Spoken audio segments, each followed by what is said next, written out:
Seriously, go lay down for real. Lay down, down. Thank you. Stay there. Okay. So this is going to be a pretty quick meeting. Believe it or not, actually, up until 2 days ago, I didn't have any notes for this meeting other than the stuff we're going to reveal. Hey, watch out! You're going to get your tail on my damn computer fan. I didn't have anything to discuss with you guys. As you know from the last server meeting, seriously, get the fluffy tail away from the computer.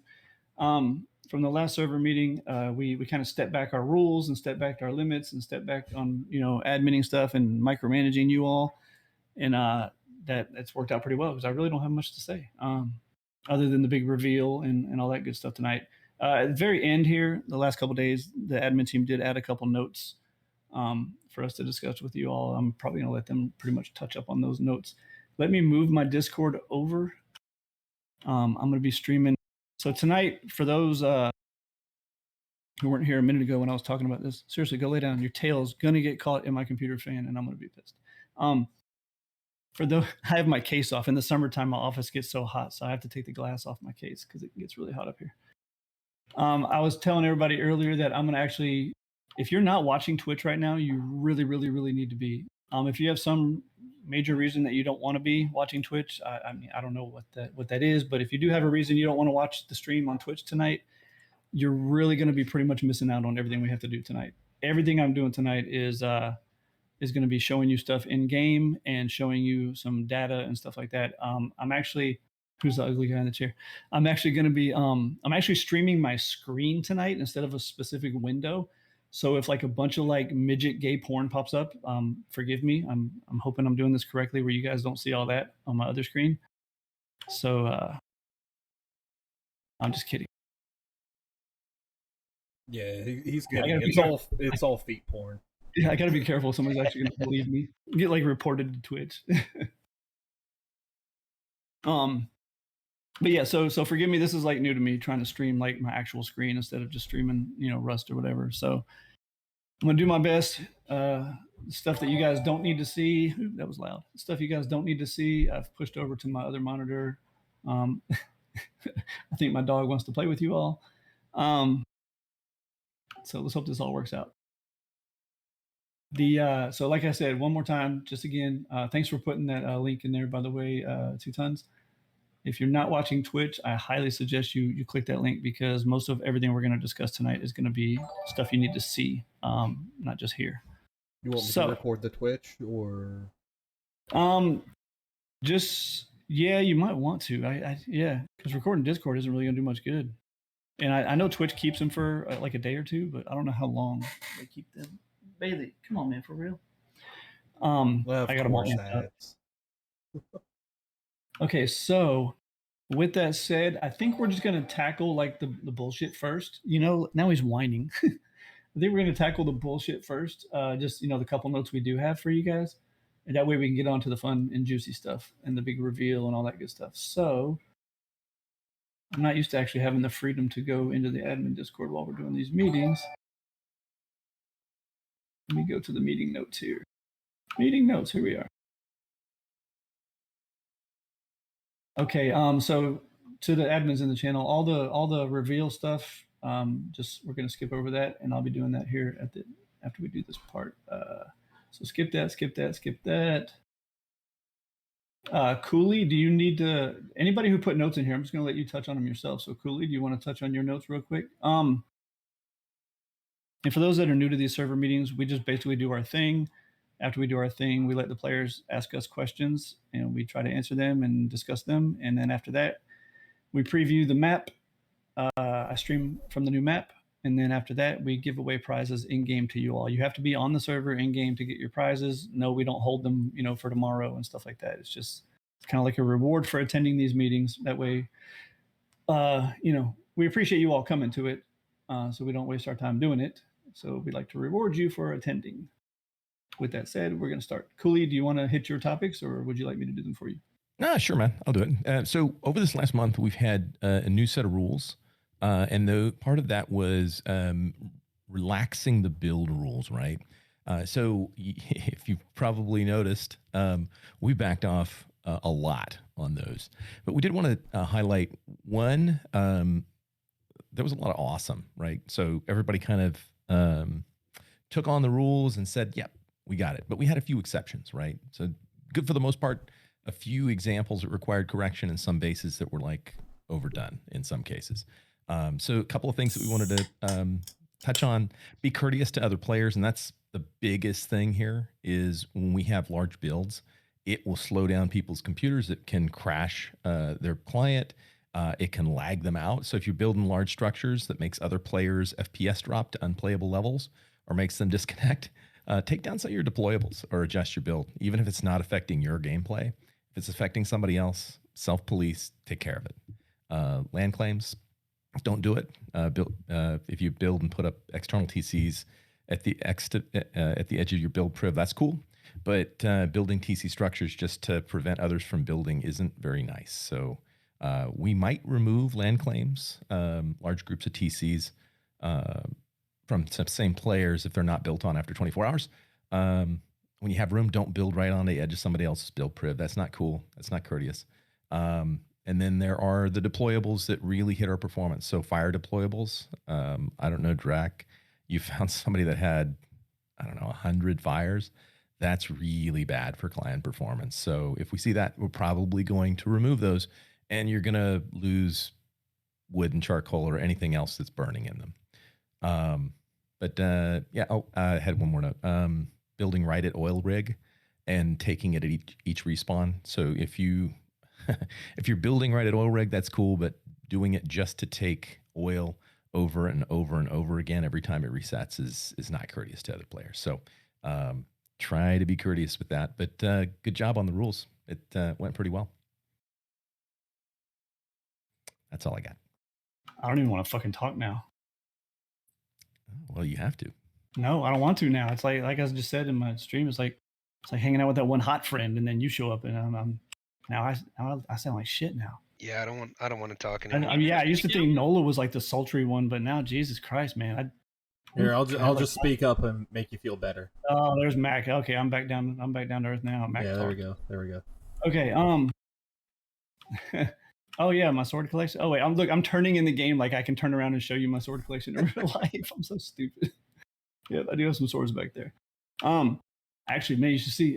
Maybe at the end of the stream, I'll show you. I got these 4 antique rifles that my grandfather, he just passed away last month, and he left them for me. They're actually literally right over there. You just out of the frame. You can't see them, but they're like mint condition, like lever action Winchester and all this old shit. It's really cool. Yeah, he was like 99, so he lived a great life, dude. World War II veteran, fighter pilot, flew a P-51 Mustang. He was awesome. Anyway, let's get back to the server meeting here. So, like Cooley said, just please keep the builds under control. Again, I had this discussion with some players, I think yesterday or the day before. Speaking of which, you players that I'm talking about know who you are, and I really, honestly, and sincerely appreciate the way you guys handled yourselves in dealing with us on that.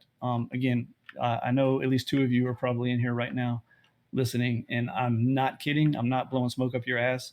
That was actually really touching the way both of you handled yourselves yesterday and even this morning. You know what I'm talking about. So I'm very impressed with that, by the way. Thank you. But in that conversation we had, it's just the reality of it is like we only do this because we want everyone to have a smooth gameplay and enjoy their experiences on our servers. And I know, a lot of you are like, well, I don't lag and blah, blah, blah. Yeah, but other people do. And it's just not only that, but, if you're already there and you're doing stuff around your base, your computer's already, rendered that in. I'm not really sure how the game works behind the scenes, but, it kind of saves that stuff. And the computer's already done it all. Someone who's flying a minicopter by, it just hits them like a brick wall and they fall and usually lose their minicopter. So just be courteous to others. It's one of those things we as we told you last month, we want to stop micromanaging how you all play. It's not really fair, but at the same time, we don't want to lose players because they think our server's laggy because they fly by a base that's 3 grids wide. So, just be courteous to others, and we actually are enjoying this new laid back, not micromanaging your play thing that we're doing here. We're all having a really good time, and it's allowing us to do some really cool projects in the spare time that we have, which we'll be showing you here shortly. So just please be courteous to the other players. Just remember, not everybody has a good computer. A lot of people come here because their computer can't really handle, the action of PvP without, lagging and stuff like that. So Moving on to the next. Nola, the next one's yours. I mean, I think it touches on what you just said. You know, we have less interactions with players right now, because we aren't writing all the little rules. The interactions we do have overwhelmingly are positive. People are, they like interacting with us. They like assisting where they can. We try not to make our asks too ridiculous. Most of the time, it's similar to what he was discussing, like, hey, this one particular part of your base is too much, or hey, we have players crashing because of one particular thing. And for the most part, players work with us and they're like, yeah, sure, no problem. Sorry, I didn't realize it was an issue. Some people are not that way. Some people, you know, F the server, I'll be back next wipe kind of responses. And, we doesn't raise our blood pressure. If that's the way you want to handle it, that's the way you handle it. Like T said, the players I really want to call out the most are the ones who either in the past or in general, maybe are less apt to work with us on something. Um, but I've really come around to that. We don't like to tell people to take stuff down. I mean, you've put time and effort in building it. We totally understand that. Just sometimes we see an effect or we get reports that you aren't seeing in game. So, if we ever do come talk to you about an adjustment that needs to be made, understand we're not doing it to troll anybody. We don't want to have the conversation. We'd rather we just kind of move on with our day. So if we're taking the time to come and talk to you, please just continue to give us the respect of listening to what we're saying and considering it from other people's perspective, and know that we understand how it affects you, and we don't want to mess up your day. We're just trying to keep things running smooth. Give me 1 second.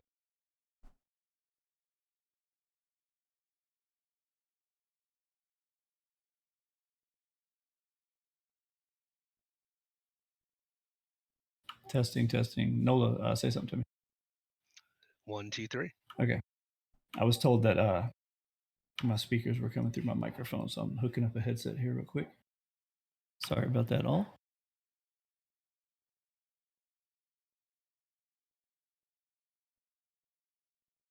Give me 1 second to put my volumes over to this.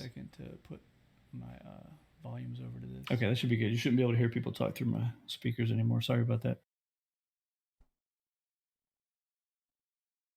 You guys still can still hear me, correct? Yep, good to go. I'm done. Perfect. All right.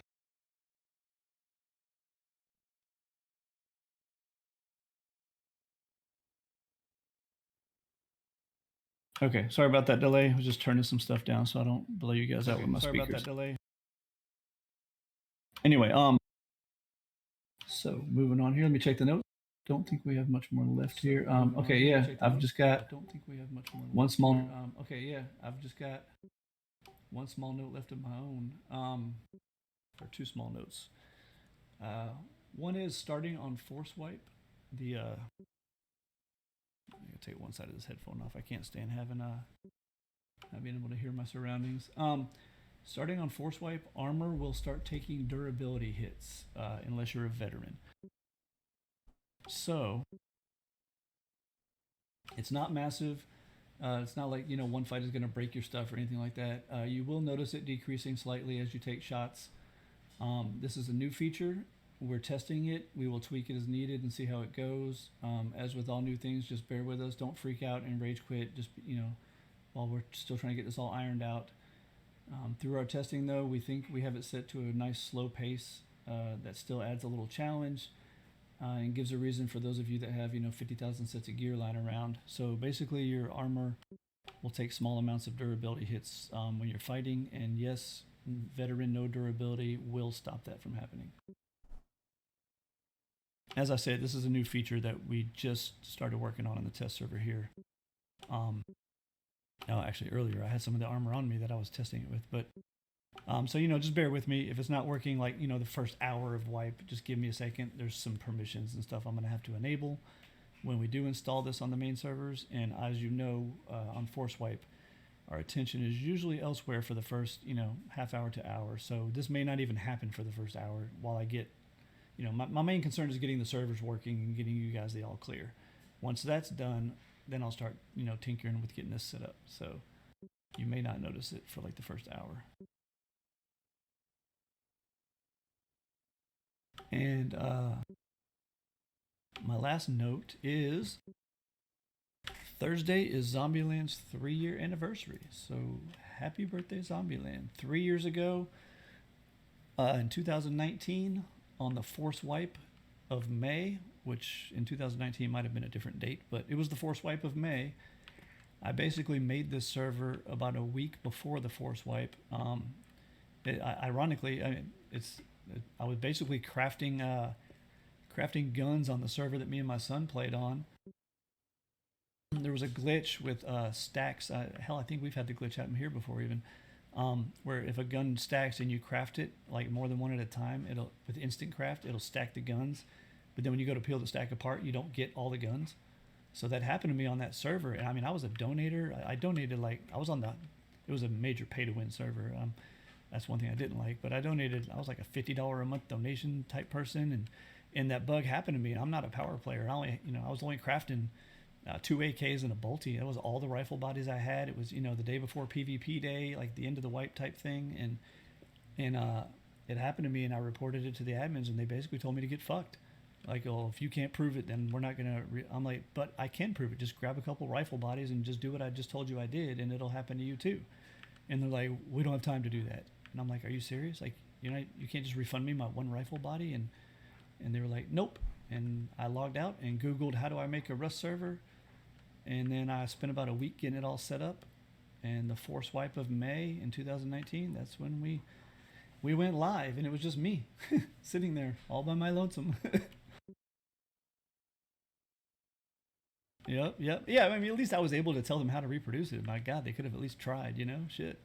But yeah, exactly, yeah. And here we are, 3 years later. So, yeah, to some of y'all, it's like, okay, who cares? But it's kind of special to us, man. Honestly, I really didn't expect this to last more than a couple months, and even when it was almost a year, I was like, there's no way this is gonna last more than a year. And well, here we are, 3 years later, and with our great community we have going here, I could easily do another 3 years of this. So hopefully you guys can tolerate us for another 3 years. So as long as them bills are getting paid, I will keep doing my thing here and keep running these servers for you guys. I've really, truly loved every bit of these last 3 years, despite the stress and the hard work and some of the drama. I've legitimately loved every bit of this, and I wouldn't trade it for the world. So here's to another 3 years.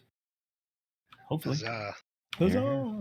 I was going to do a bunch of little party noisemaker emotes on Twitch, but I can't figure out the emojis on there. Okay, give me 1 second. I can turn my headset up here. Figure out fucking how. Okay, hopefully that works. All right, so does any admins besides the stuff we're about to showcase have anything else they want to add before I start? Once we start this showcase thing, that's pretty much going to be the topic for the rest of the meeting.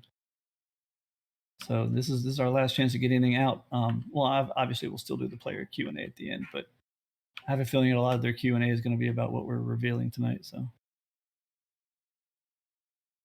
all right, here we go. One last time to anyone listening in Discord, you really, really, really want to be in Twitch for this, so you can see what we're talking about.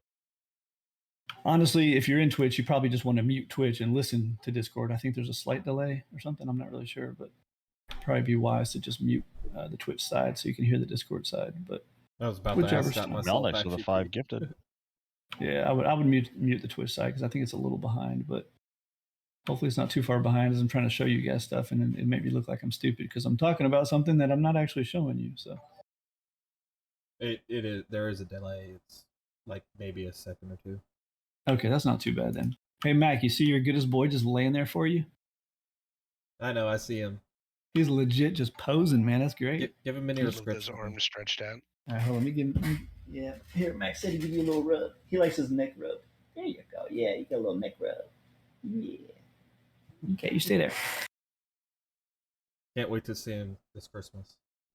All right, now he's going to stare at me the rest of this time. Okay. Oh, look, he's doing the booty thing. That's when he wants his belly rubbed. He does his booty like that. Okay, here you go. There's a little floof rub. All right, go lay down. No, you're not getting in my lap. Go. Okay, so the big reveal. Here we go. I got to figure out how to even do this. My God, like where do I start? God, let me think. So basically, we're working on. I'm getting to my notes. I'm not just sitting here idle. I'm trying to figure out where to start on these notes. Okay, I know where I'm going to start. So what we're working on is a skill-based system. So when I say skill-based system, hell, honestly, if any of you played 7 Days to Die, it's kind of where I got the thought about this from. As I was playing 7 Days to Die, I was telling myself, you know, this is everything that PvE Rust really should have been.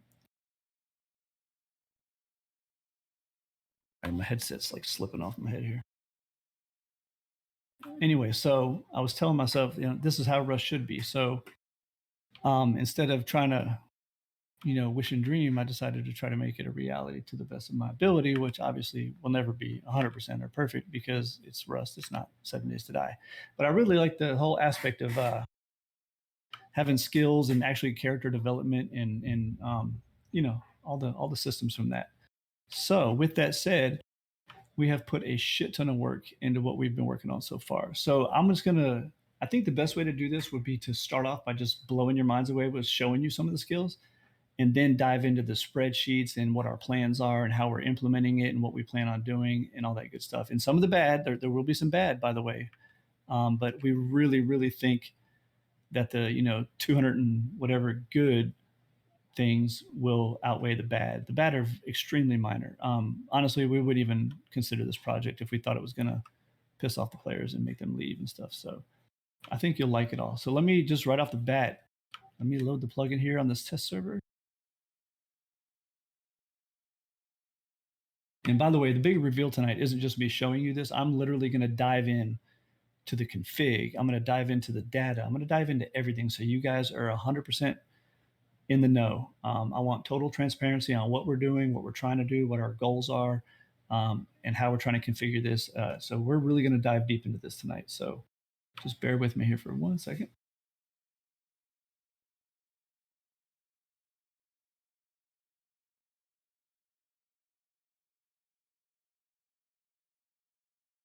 I was like, man, I hope I don't crash the test server loading it. That'd be funny. Our test servers, pretty much the cheapest you can buy. Just, you know, they're just test servers and they take like 2 days to boot. It's so annoying. If I crash the test server, we'd like have to reschedule the meeting for tomorrow. Okay, so some of you guys probably just saw a skill bar pop up on the bottom right of my screen there. You see that? Can you guys see my mouse in the stream? Yeah, you can. Okay. Let me, I'm going to turn off the Bailey cam for a second just so it doesn't block stuff. We can see the mouse, by the way. Okay, perfect. Okay, so there's your experience bar down here. One cool thing you can do, I got to remember the command for it. What's the command to move your bar again? Is it the XP one? Bar. I mean, shut up. Okay, move bar. But this is one thing that's cool is every player can put their bar wherever the hell they want it. So that's pretty good. If you want it off the screen, just move it right off the screen. So here's the skill tree. I know this is a lot to take in right now. Let me reset myself. Hold on. Look at that. I just shit a fucking scrap copter. You know, I did that in a server party one time and killed 7 players. I really need to rebind. I need to rebind that key. Look very comfortable. Yeah, I need to rebind that key, I think. Yeah, every now and then, you know, you get constipated. I did have Taco Bell the other day, so I just shit a scrap copter. Sorry about that.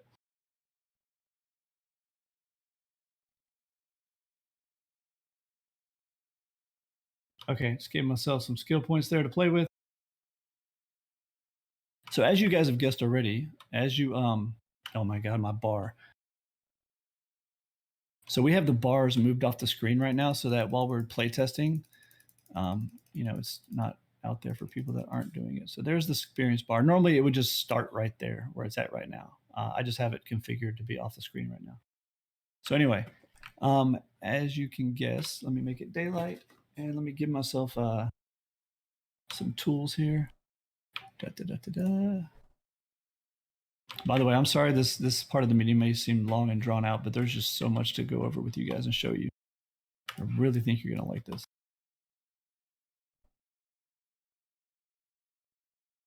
Go somewhere where it's not a white background so you can see what's happening. So go chop down this tree. If you watch my experience bar, every hit is giving me experience, not just cutting the whole tree down. And then you get like a little boost of experience if you finish the actual tree. But anyway, as you've guessed, you level up. And you see in the bottom left there, you gained a level and earned a skill point, blah, blah, blah. So let me finish this tree, get a little extra experience there. Boom. Okay, so not too hard to level in the beginning. Obviously, the levels are exponential. The higher level you get, the harder it is to level. The typical RPG style. And you get experience for everything, by the way, not just cutting down trees. So here's the different trees. And I'm just going to literally click these different skills and show you what all we got so far. And yes, we do have ideas for more skills, but for now, this is a lot. I think as of right now, there are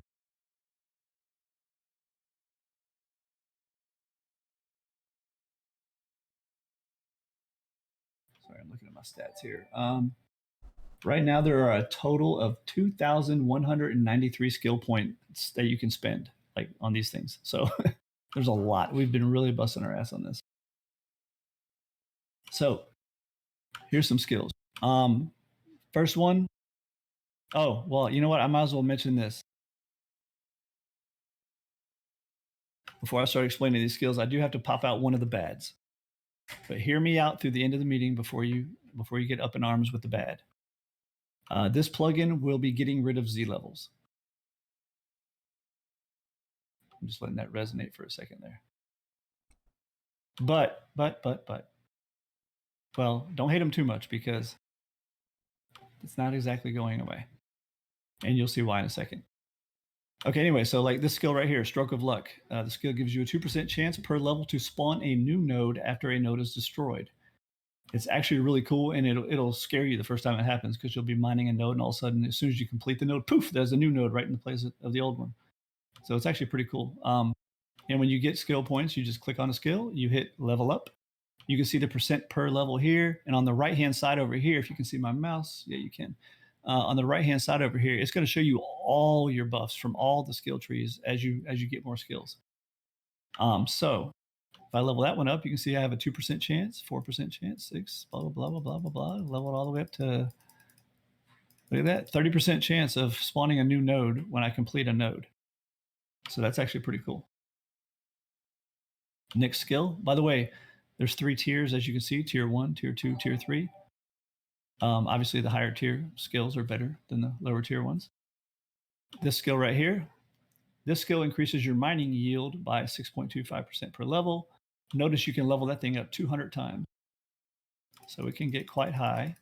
You see where I'm going with that, right? Remember what I just said about Z levels not quite going away. They're just going to be a little different now.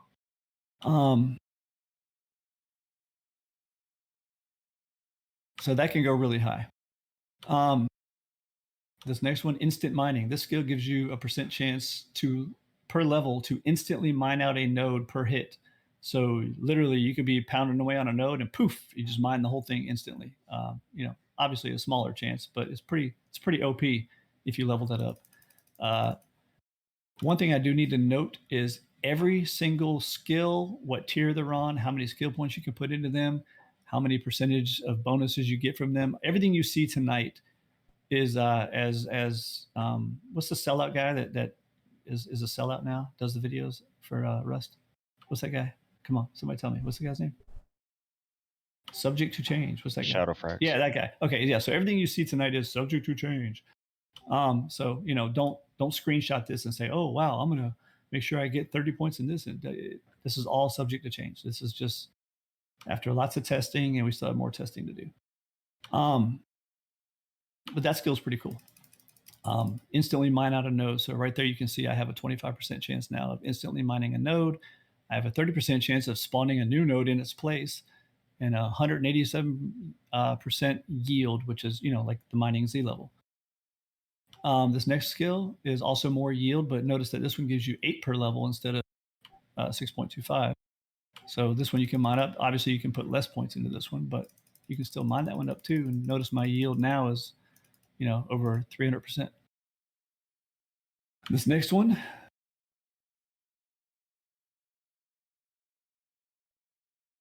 Oh, sorry, I was reading Twitch there. This next one, 2% chance per level to receive a random item when you mine out a node. Now there is a loot table for that. You're not going to just get any items. You're not going to get a test gen out of a node. So far we've been trying to configure these things to kind of be realistic. You know what I'm saying? Like you're not going to get a modular car out of a node or something like that. So the next one down, refiner, gives you a chance per level to refine the ore. Basically otherwise known as instant smelt. So you could be mining sulfur or metal frags and they will literally just be smelted. Obviously, only the maximum you can get on that is a 25% chance. But that's pretty fucking OP if you ask me. I'm sold. Expert miner, this just increases your mining yield again, kind of like the Z level. This one goes up by 10% per level instead of 8, so it's even more. Obviously you can put less maximum points into it, but it gives you even more yield. So now I'm up to almost 500% or over 500% there. And this one brings me to my next topic of bad. There are some bad coming with this. Some items are no longer going to be part of the no durability plugin that includes for veterans. Those items are going to be very restricted to just some of the tools. Because there's now a skill that can go all the way to 100%. It only costs 10 skill points too. It's not even that expensive. Plus 100% mining tool durability, which is basically no durability. So again, I'm blacklisting a few tools, like the mining tools and just any tools that have a skill associated with them. I'm blacklisting them from no durability so that there's a purpose to this skill. Otherwise, it's a waste of our time.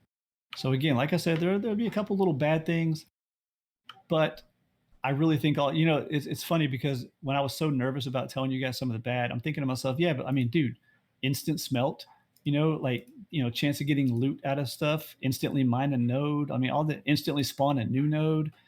Okay, I have to put some skill points in that to get no durability on my mining tools now. You know what I'm saying? Like, I think the trade-off kind of pays for itself there. I don't know. Well, that's what we're here for tonight. We're here to discuss this tonight. Just understand this is a discussion. This isn't, hey, we're doing this. This is hey, here's what we're trying to do. We're going to talk about it. We're going to see what the players think about it. And then we're actually going to do an entire month of testing before we even if you guys do want to do this, before we actually implement it. So, and all your questions you're asking in the side chat, you're distracting me. I promise you, I'm going to get to all the questions. I have a list of notes to touch on to make sure I tell you guys about with this plugin. And we're also doing the Q&A at the end here. So anyway, so again, my point being is some of the bad, keep in mind, this is all your mining tools. So you don't have to put, 10 points of no durability into a jackhammer, 10 points of no durability into a pickaxe, 10 points of no durability into a stone hatchet. You know what I'm saying? Like it's all the mining tools are included in that 10 right there. So it's not that bad if you really think about it. Next thing is mining luck.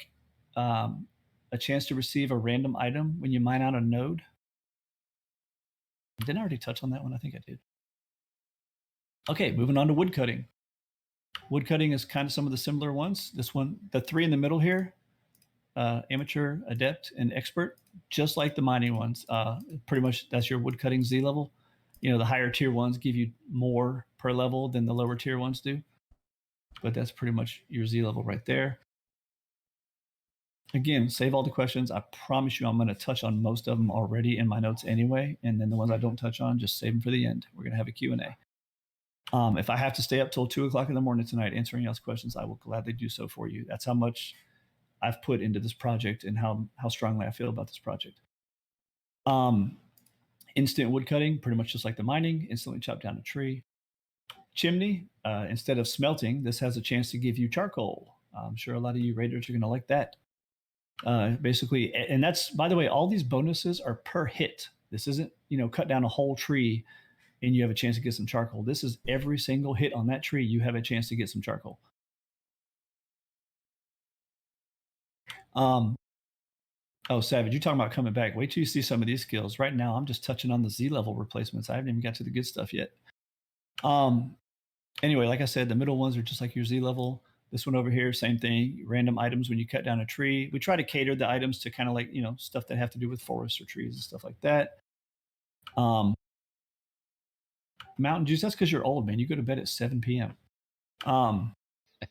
Sorry, I had to. And then again, here goes the durability thing. This is for, your wood cutting tools. You can max that out so that your wood cutting tools now have no durability. What's it saying? Oh, I didn't get enough points. That's the other thing I forgot to tell you.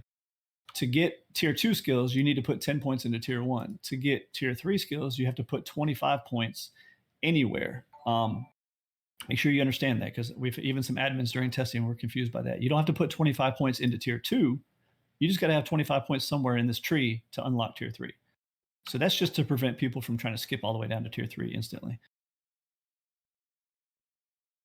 So anyway, like I said, though, you can max this out, the skill right here, and then that'll be no durability on your wood cutting tools. Moving on to the next tree, skinning. This is just like the skinning Z levels. The middle ones, just like before with the mining and the wood cutting, same thing. They increase your yield.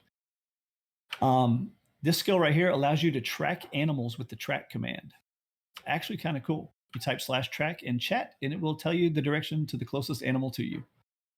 Pretty neat. This skill right here is the durability loss on your skinning items. This is basically just combat knife, butcher knife, those things. This one right here gives you a chance to instantly skin out the animal. That includes getting, all the stuff that comes with it, the fat and the leather and all that stuff. This one right here gives you a chance per level of having your meat cooked while you're skinning. So kind of like the mining one and the wood cutting one, this will cook the meat for you instantly into your inventory.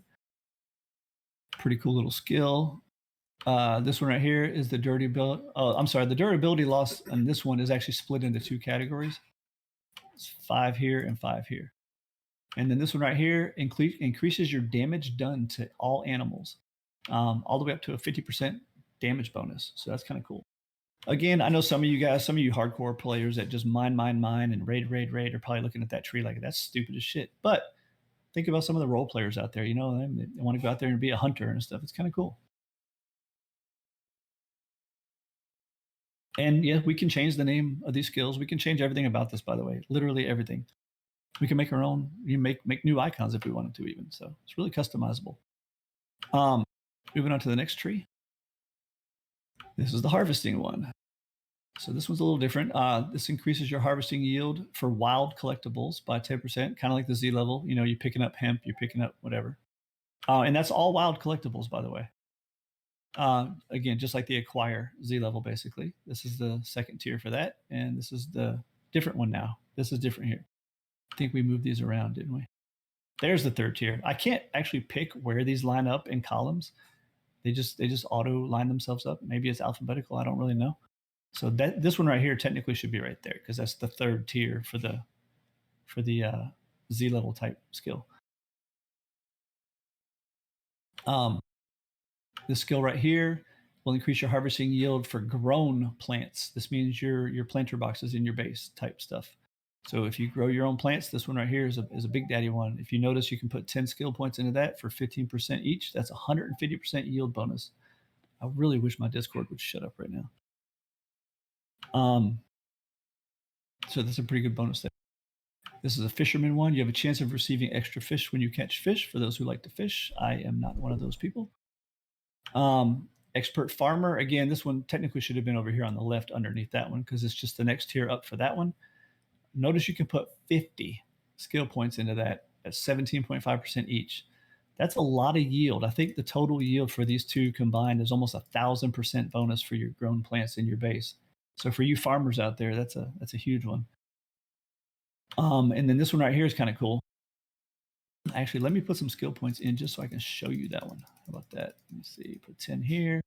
Unlocks my next tier. Go ahead and put 25 here. And now that I unlock this. And every skill point I put into this gives me 2 extra storage. Think of your backpack. So like right now, I've only got 3 points into it. Notice I have 6 slots. It's 2 slots per point.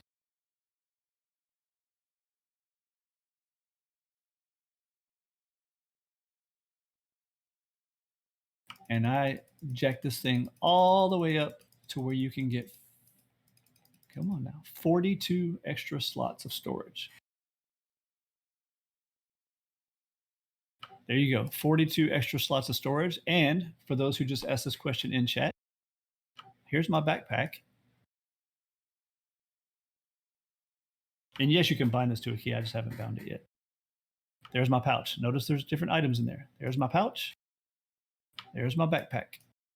So yeah, basically that means you would have 84 do not drop on death inventory slots if you max that out. Like I said earlier, some of the negatives, like, durability on your tools, stuff like that, some of the negatives are definitely going to be outweighed by the positives, in my opinion. I would love to hear y'all's opinion on that also later on in the Q&A, but I really do feel some of the positives definitely outweigh the negatives. So that's, how many did I say? 4? That's 84 extra storage spaces. One of the things I liked about 7 Days to Die was you had a lot of storage space compared to Rust. So again, type pouch, and there it is. And yes, you can bind that to a key. No, it does not drop on death. And yes, it will drop on death in PvP, just like the backpacks. Like, on PvP day, we turn the backpacks to drop on death. So they will drop on death in PvP day. I actually had to get the plugin developer to custom code that in for me because they originally were not able to do that. And that was a big stickler I had, is I was not going to use that if they would not be able to drop on PvP day. No, Veteran Gold durability is not gone. Veteran Gold durability is all the same.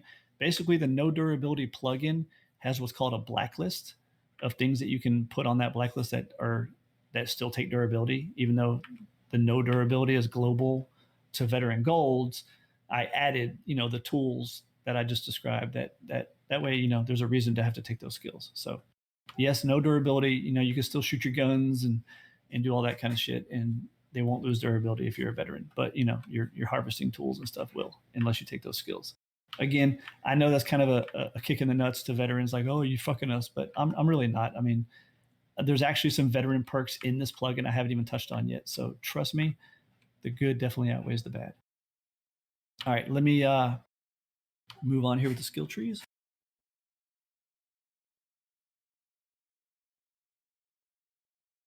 We cover that whole skill tree? Yeah, we did. Okay, pouch was the last one there. Okay, next skill tree, the medical skill tree. First skill here, reduces your fire damage. I think it was at a max. Remember what I said earlier, all these stats are subject to change. We're still testing and tweaking. So just take this with a grain of salt, but up to 60% fire damage reduction.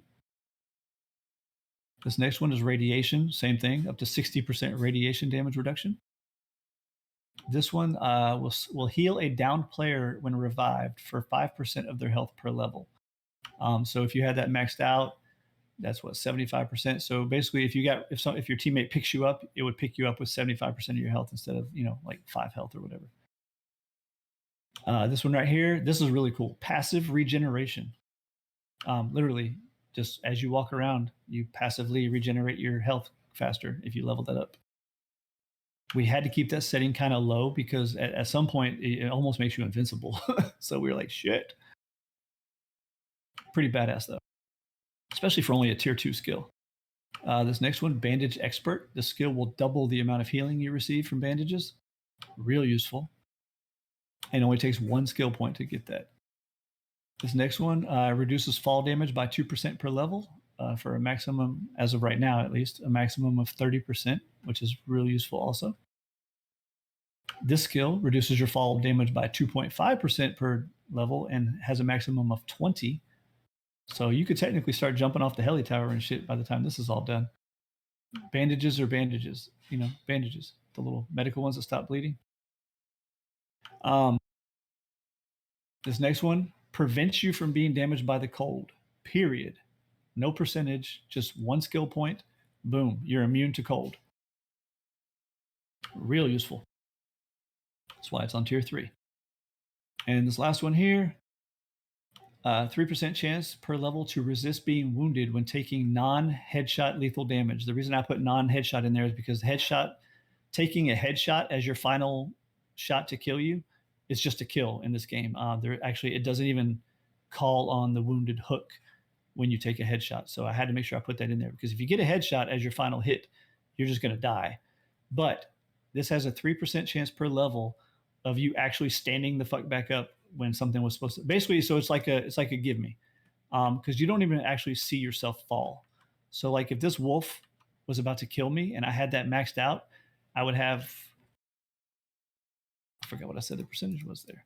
If this wolf, I let him get me all the way down to dead, I would have a 45% chance that the final blow that was to kill me actually just poof pops me right back up and doesn't kill me at all. So it's kind of like an extra life if you are like a Mario Brothers fan. So that's a pretty badass little skill there.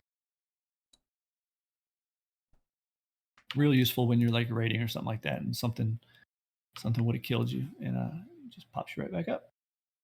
Oh yeah, wait till you see this map. Yes, this is the map I'm about to be previewing too. Okay, next one is the combat skill tree. First one is the duelist. The skill will reduce melee damage by 3% per level, up to a 45% decrease in melee damage against you. Real good for taking on zombies and shit like that. This one, the skill reduces the damage taken by animals by 4% per level. Real good to pair up maybe with that hunter tree or something.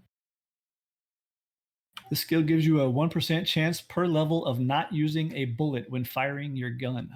And yes, you heard that correctly. It's funny, when I tested it, I set it to 100% chance just to see what happened. And I literally just sat there going brrrr and unloading an M249 in the sky and never lost a single bullet. It just was infinite ammo. It's pretty funny. Obviously, we're not going to let that skill, go to 100%, but it can go to 20%. So you got to remember that's per shot. So every single bullet that flies out of your 249 has a 20% chance, if you max the skill out, of just, going back into your gun again. And that is all ammo types, like explosive ammo, stuff like that. I do not think it's rockets. If it is, actually, I'd be kind of pissed off. So I don't think it's rockets. So don't get too excited there. But I mean, let's face it, dude. 20% chance of getting your explosive ammo back as you fire it at a heli or something is pretty badass. I think when we looked at it, it did specify that it was bullet and not rocket. Okay, yeah. Like I said, I would be pissed off if it was rockets. So I highly doubt that. But Did you again, look at the grenade launcher for that too? I haven't checked that yet. That's why we still have a lot more testing to do. But anyway, like I said, unloading explosive ammo on a heli is pretty badass, considering that you have a chance to get some of it back. The next skill, decrease the damage done from scientists by 2% per level. Right now we have that set to a maximum of 30%. 30% damage reduction is pretty badass. This skill increases the damage done to scientists by 2% per level, up to a maximum currently of 50%. So having a 50% damage bonus to scientists is pretty badass. I'm pretty sure all of our raid NPCs are also considered scientists. Yeah, we were actually, when we get to the spreadsheet part, you can see where I'll show you guys where we were testing different NPC types with all these different skills here. So we'll get to all that stuff in a second. That's why I keep telling everybody, just hold your questions. I got a lot to cover, and believe it or not, a lot of your questions will be answered in what I cover. Next one, scientific bro. We already did that one. Assassin. This skill will increase the amount of damage you do in PvP by 1% per level. Yeah. Pretty gangsta shit right there. Some of y'all don't give a damn, but some of y'all are probably lifting your desks up a good 2 inches right now. The next skill will give you a 1% chance per level of critically damaging a player in PvP. So basically, it's a crit rate. Up to a 10% is what we have it currently set at. If you max it, that's a 10% chance to crit somebody. So that's pretty badass. That's in PvP. And the final skill is reduce damage received in PvP by 2% per level. So you guys, like I said, this is real character development here. You got to decide. You're going to be a farmer, you're going to be a PvPer. You develop your character accordingly. It's kind of cool. Moving on to the next page. There's a lot of skill trees. The building and crafting skill tree.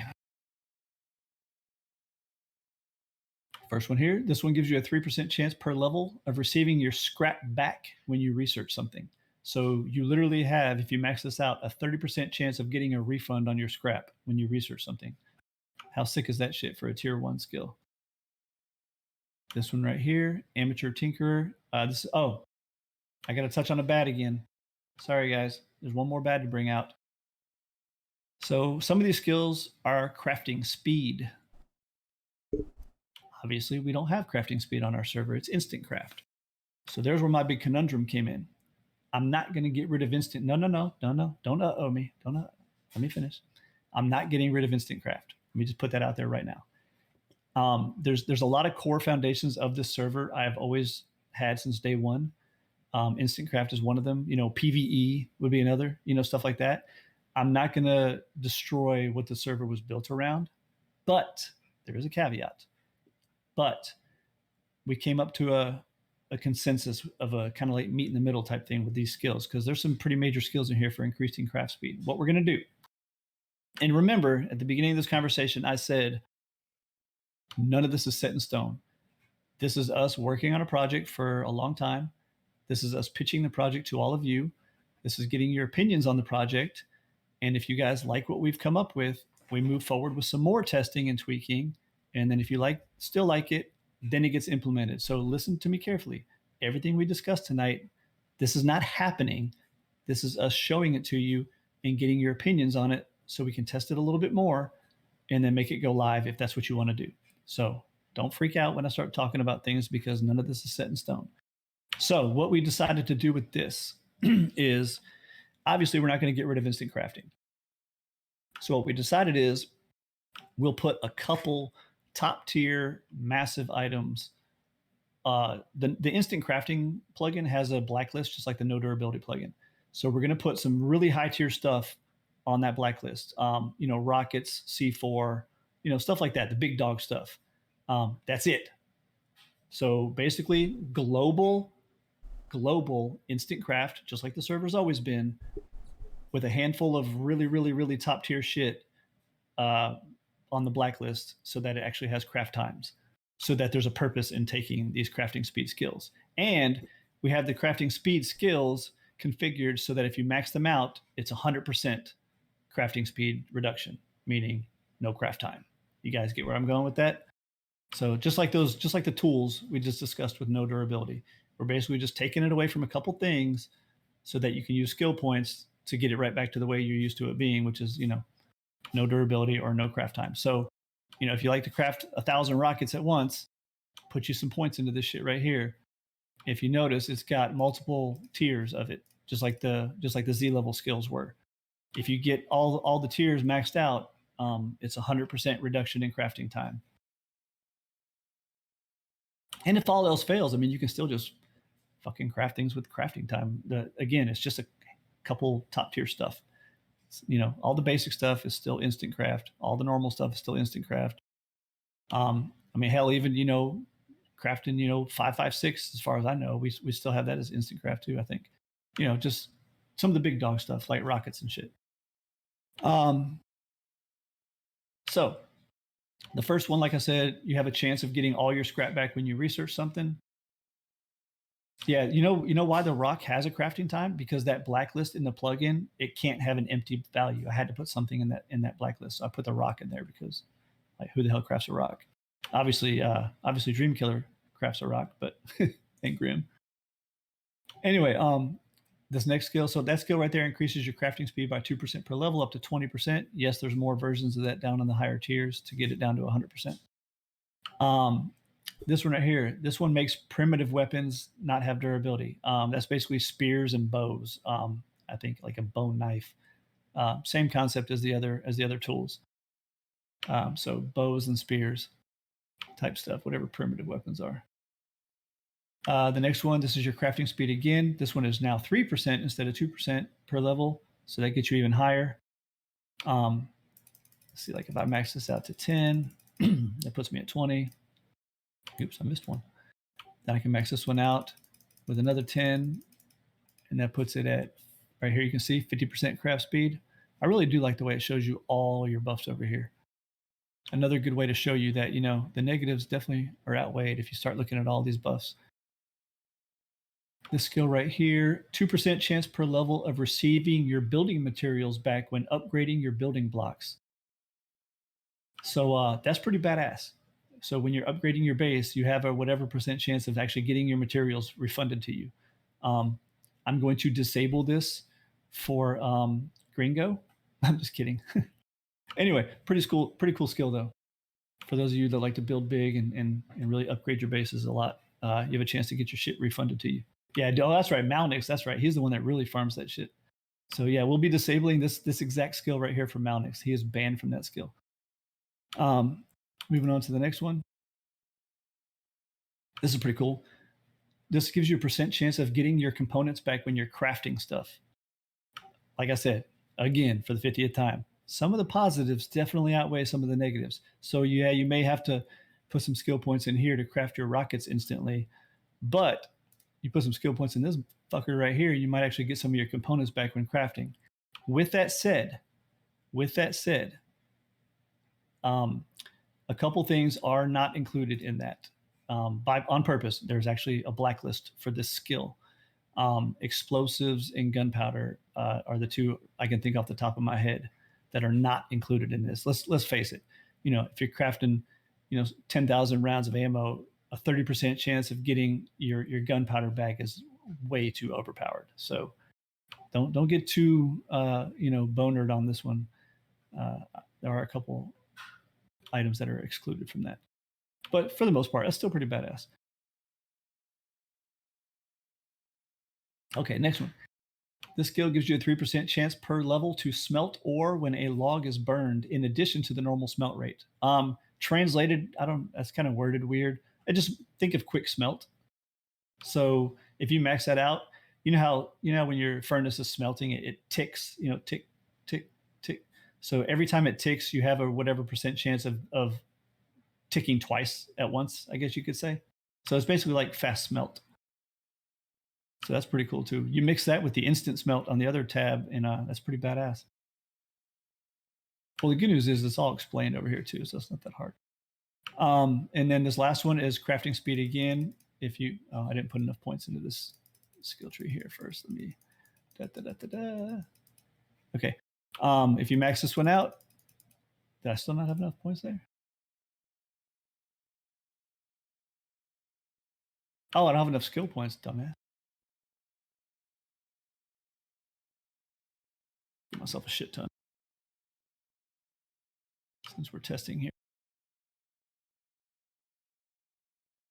So if I max this one out, you guys notice on the right-hand side now, my crafting speed is now at plus 100%. So there you go.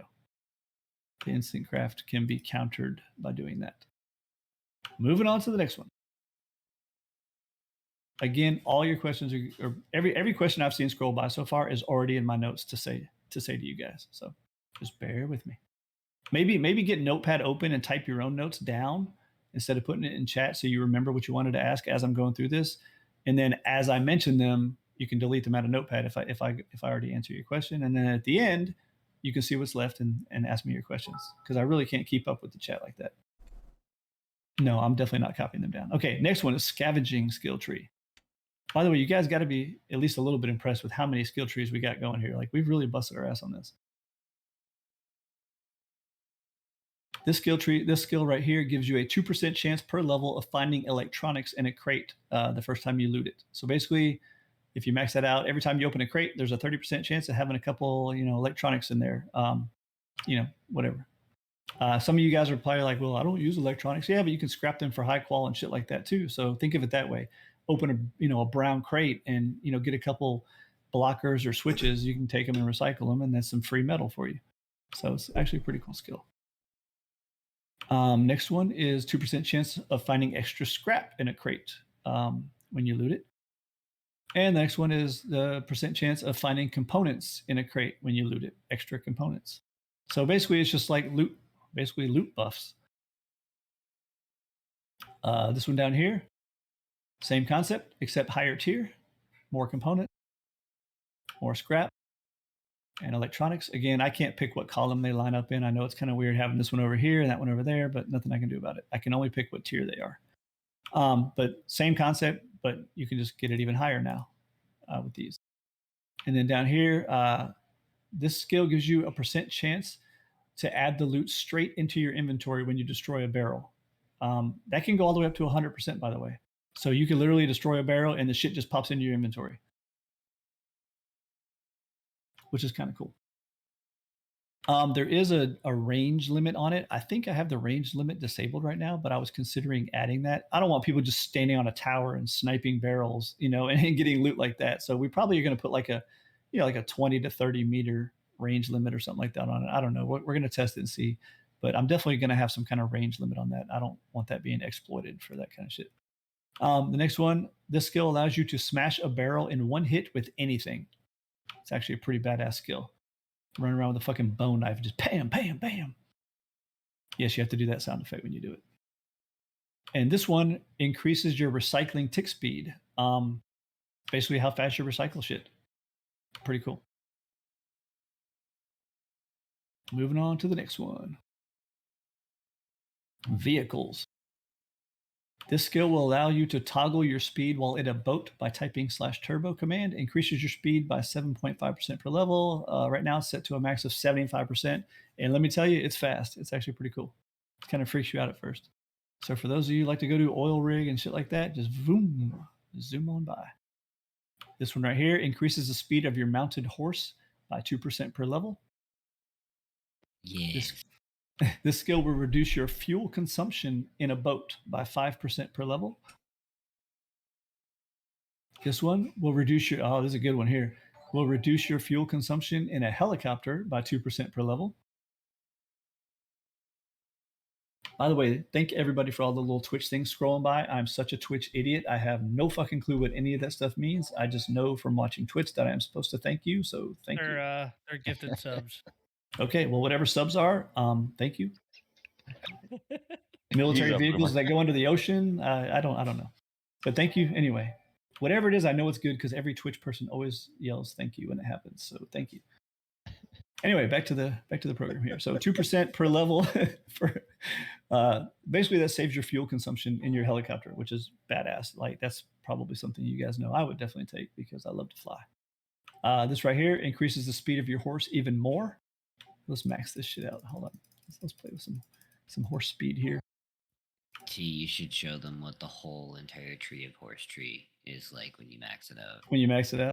Yeah. Zoom. It's like a fucking Mazda commercial. All right. Yeah, as the crowd just revealed, there's even a higher tier skill for horse speed. Holy shit. Okay, so what's my horse speed right now? Riding speed, 150% bonus. So his fur probably stays behind like a cartoon. Then throw a horseshoe on him. Right. Oh yeah. Imagine you put all the shit on him. Oh God. Yeah. Okay, so yeah, I'm sure Cryo's done it in testing. It's crazy. Mm-hmm. So moving on to the next one here. This skill will reduce your fuel consumption when flying a helicopter even more. So that one was 2% per level. This one's 4% per level. You max that one out too. Y'all seeing that shit over there? 90% fuel reduction in helicopters. Pretty cool stuff there for people that like to fly, which would be myself included. That includes the scraps as well, not just the minis. Yeah, I literally did those things give you money in Twitch? Yeah, the gifted subs are about $2.50 per sub. So cool. yeah, it's $2.50 per one. Well, you guys will love to know that my Twitch is just linked into my Zombieland. I have two PayPals. I have my personal one. I have a Zombieland one. That way, I don't ever touch the money. I don't get tempted to touch the money, and we just pay our server bills with that account, and it doesn't fuck with my real money, like when I'm buying stuff online. So my Twitch is actually just tied to the Zombieland PayPal. So I have no clue. AT question mark. Sorry. Yes. Does that 90% also count to jetpack? First of all, was that a bird? I have no idea, but I just Oh, okay. realized it said question mark. Oh, no, that does not count towards jetpacks. One thing, I mean, the admin team knows this better probably than the players, is plugins don't actually communicate with each other unless the two developers specifically got together and made it so. That's the reason we've had such problems like with quests, trying to get certain things to work with quests and stuff like that. So no, that will not work on jetpacks because I don't think those two plugin developers have done anything together. Okay. Well, and plus it says specifically helicopter. This last one will allow you to instantly repair vehicles at no cost. How fucking epic is that? So, I look at my available skill points, 420. All right, moving on.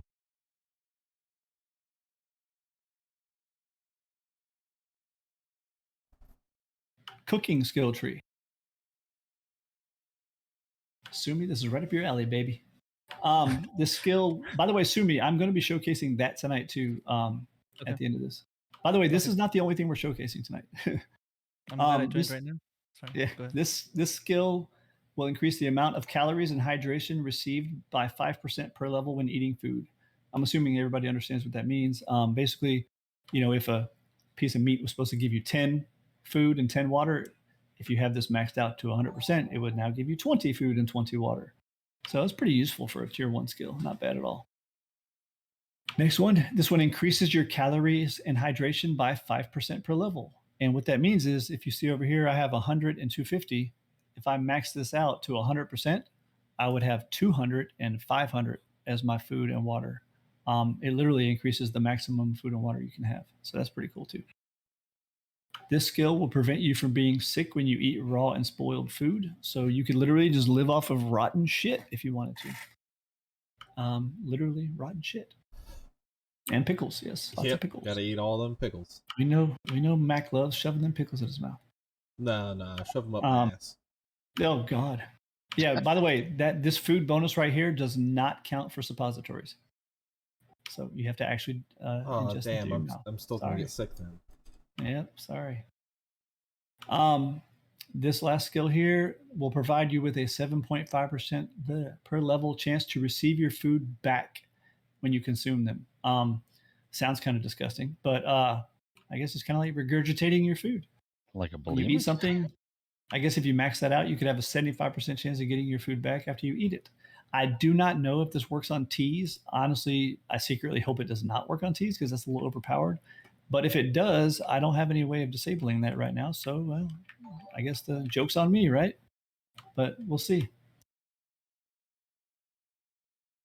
I quit closing my skill tree down and get back to where I was here. Moving on to the next one. Oh, wait, that was the last one. Okay, cool. So those are the skill trees we have so far. Notice there's a respec button here too. So let me go down my list of notes that I have for you guys. And then we're going to start getting into some of the data here. Some of these notes I already touched on, so I'm just going to browse through here and read the ones I didn't touch on. I touched on that one. So players, you start at level 0. Yep, okay, I touched on that. Touched on the trees.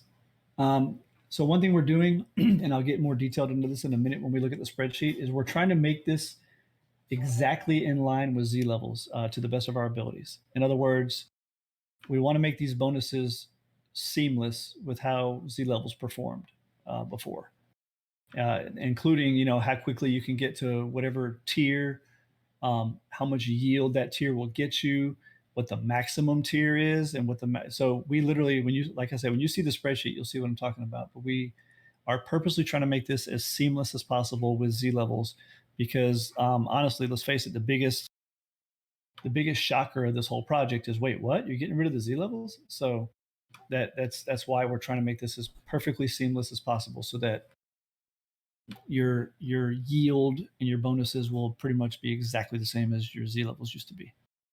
So again, I'll touch on that in just a minute. The next note here. I'm browsing through these. I've already touched on a lot of these as I was talking. There are, as of right this very second, almost 2,100 total skill points if you really added up every single tier and every single skill. And again, everything I say, subject to change. This is where we're at right now. Players can spend up to a maximum of 1,000 skill points. Veterans get a bonus and can spend up to a maximum of 2,000 skill points. So there's one veteran perk right there. Veterans, you are allowed to spend double the skill points that everybody else can spend. That's a massive perk, if you ask me. Sorry, I was reading something that somebody sent to me. I can't see y'all's typing right now, by the way, because my window that I'm reading this off of is covering it up. Anyway, so that's one veteran perk. The max level right now is currently set at 2,500. This is well above what you can spend, and I do have reasons for that, which I'll explain in a minute. But honestly, no one's gonna hit that max level anyway. Much like Z levels, we are only wiping these on force wipes. And again, if you have questions about anything I say, please just type your notes down on Notepad or something and save it for me. I can't even see that screen right now. Yes, we plan on offering limited amounts of boosts for donations, just like we do with Z levels. I hate to sound greedy, but Z levels are honestly what pretty much pays our bills here. They far exceed what Vet Gold brings in for us. So it's really important that if we're getting rid of Z levels, we have some kind of way to make up for that. Donations have been extremely low lately, as some of you 7 Days players noticed. I have to shut down the 7 Day server because our Zombieland bank account actually went negative this morning. So we will be offering ways to donate to get skill points or whatever. We haven't ironed that out completely yet, but it's probably just going to be, like Z levels were.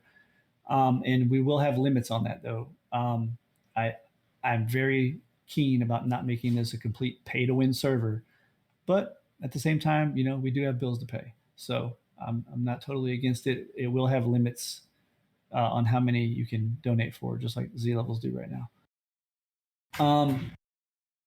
Yes, you can respec your skill points, keeping all your levels and your skill points, but resetting what you spent them on is going to be extremely costly to do so. So be prepared for that. Maybe even possibly a donation thing or something. There's a reason why it needs to be so impossible, or not impossible, but so difficult to respec your character. I do have a good reason for that, and we will discuss that in a minute. But just understand, we are trying to make it extremely difficult to respec. We are considering maybe like a once per force wipe free respec, almost like like a once per month kit or something where you get a freebie to respec. We haven't ironed that out yet. I just wanted to mention it so you guys know we're not complete Nazis when it comes to respecting your character. We do have very good reasons of why we don't want you just respecting all willy-nilly. Respecing is something that costs on a per skill point level. That's kind of worded badly. Per skill point spent. So what that means basically, like right now we have respecing set to paper. I think it's 3 paper. And so if I spent, if I had 10 skill points and I was like, shit, I want to respec, it would cost me 30 paper, 3 paper, 10 skill points, 30 paper. Another veteran perk is veterans have their own cost to respec. And right now that's set to 2 paper. So veterans, whatever we finalize as the cost to respec, veterans will have a cheaper respec cost. Again, veterans just trying to cover your ass for, some of the negative stuff that has to get introduced with this plugin. Trying to do everything I can to keep you guys happy. There is a leaderboard type feature for this. What the fuck is it called again? Hold on, let me see. Oh, that ain't it. There you go. There's like a little leaderboard. Just shows, it'll have your actual names, by the way. Ignore the Steam IDs, but it'll show the top 10 players with their experience. It's just a neat little feature. Let's see. Oh, okay. You do lose experience when you die. It does have a maximum cap on how much you can lose. Honestly, we have not really experimented with this much yet, so that will be something we test over the next whatever testing period. It comes with a built-in accept in PvP flag, which I have set to true, and I will keep it true. You will not lose experience when you die in PvP. So yes, you will have a death penalty. It is not negotiable. Just like the Z levels. I know I said most of the stuff we're going to talk about and iron out, but this is not negotiable. There will be a death penalty. But it does, like I said, have that built-in PvP protection that you don't lose any experience when you die in a PvP situation. I am very firm on leaving that the way it is too. I don't want players, getting discouraged from PvP because they're going to lose experience points. But as you guys have heard me preach for a long time now with Z levels, death has consequences, and in PvE, there's not very many consequences because nobody can loot your shit, nobody can raid your base, blah blah blah. We got to penalize you for dying somehow, and that's why the death penalty is not negotiable. What it's set to, whatever. There's only limited options we can do with it, but whatever settings, those are negotiable, and as we test, we'll adjust them accordingly because we're not trying to ruin your gameplay, but at the same time, there has to be a penalty for death. Another veteran perk, the experience lost on death penalty, the maximum experience that you can lose, actually has a separate setting for veterans. So you guys, we're still trying to figure out exactly how that's calculated, the whole max thing. But just know that veterans have a lower maximum amount of experience that they can lose on death than normal players do. So that's another veteran perk there. Sorry, headphone issues. Fucking hate headphones. Another veteran perk. Veterans earn 10% more experience across the board. Again, all these settings are still being tinkered with, so don't quote me completely on that, but there's definitely going to be a bonus to experience earned for veterans. I'm pretty set on 10%. I don't see myself adjusting. Oh, look, my laundry's done. Can you hear that?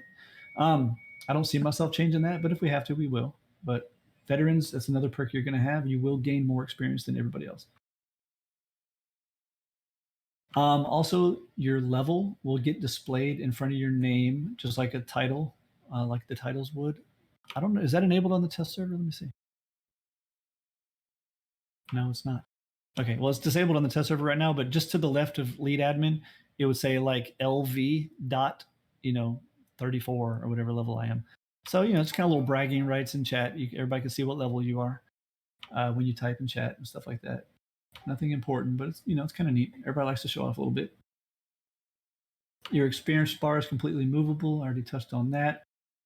Power tools have a downscale modifier on their XP and their buffs. You'll learn about these in a bit on the spreadsheet, but basically every experience point earned and every chance to do something, type skill, are on a hit by hit basis. Your chance to smelt something instantly, or your chance to get extra loot from a node, or your chance to, instantly, do this and that. Those are all on a hit by hit basis. So with power tools hitting, 2, 3, 4 times as many times as a normal tool hits, there's a downscale modifier for those things, because let's face it, that would just be extremely overpowered. You would basically, if you were using the jackhammer without that modifier, every single node you hit would guarantee to hit all your perks every single time, because you'd be hitting the nodes so fast and so many times. There has to be a downscale modifier. So just understand that there are actually sometimes reasons now to use non-power tools. Imagine that people actually might swing a tool for once, instead of just instantly rushing to a jackhammer. But again, at the same time, if you're just going for straight yield, jackhammer, power tools, whatever, still gonna be the way to go, because you're just gonna bust through stuff so fast. And don't get me wrong, your perks and stuff still work on power tools. They're just downscaled.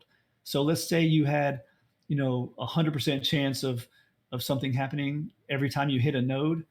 With a power tool, it could only be a 40% chance of it happening, because the power tool downscale is set to 0.4. You get what I'm saying? It just downscales the ability a little bit for power tools.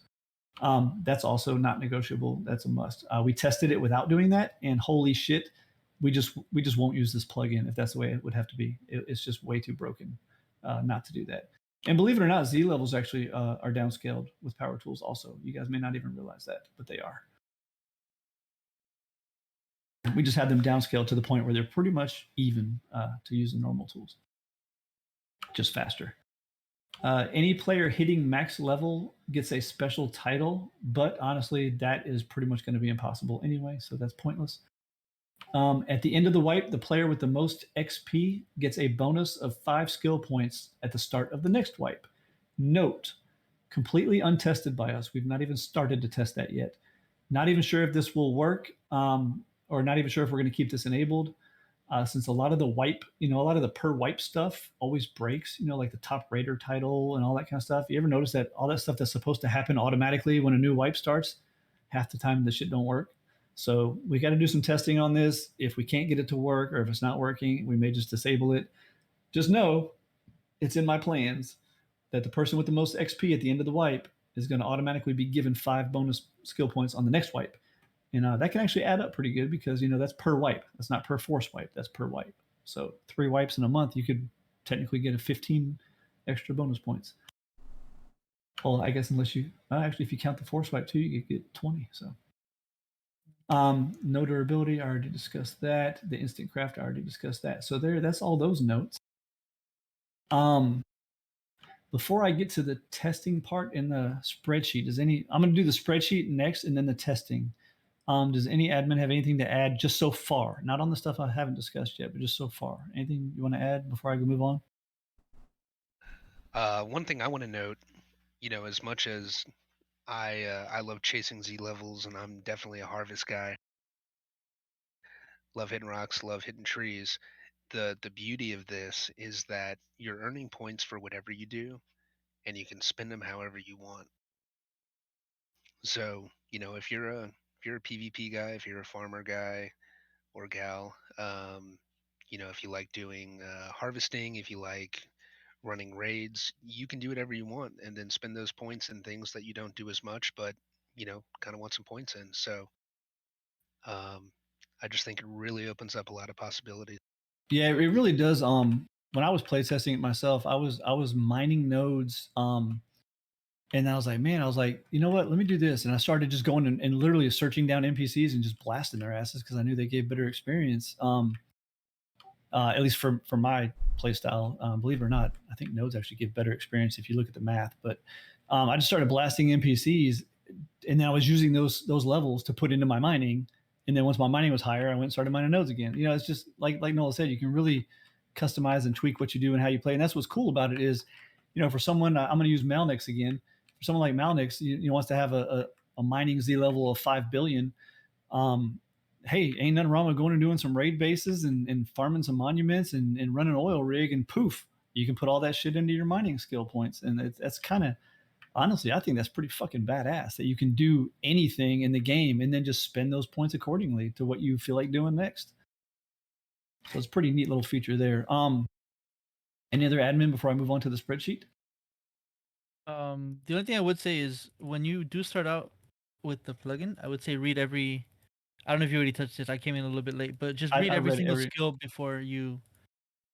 Yeah, I read them all to them, but yeah, they should do that themselves too because they're Yeah. not going to remember all this shit by the time. Yeah, I'm not saying you. I'm saying the player. Oh yeah, that's what I'm saying. Start putting numbers down willy nilly. Yeah, absolutely agree with you on that. Absolutely agree.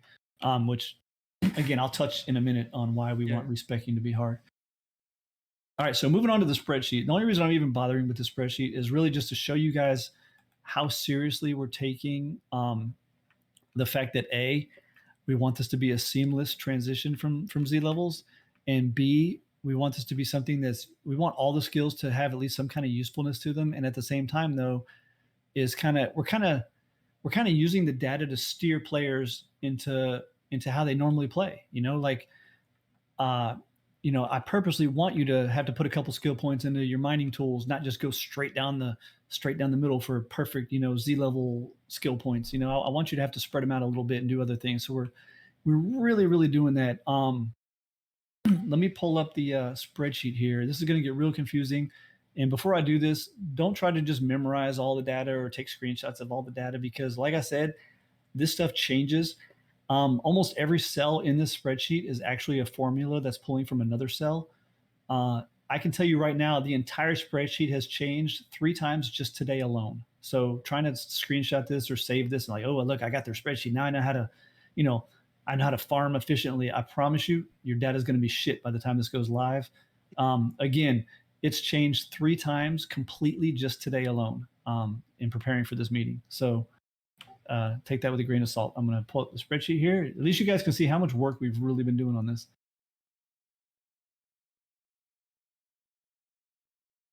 All right, so here's the experience ladder. A lot of levels, but you see how much experience it takes. We have how much experience it takes between each level, and I even have it calculated down to how many hours I think it should take a player to obtain those levels. This right here is what we've been working on with our experience points for some of the actions. We literally went through and play tested pro level and noob level.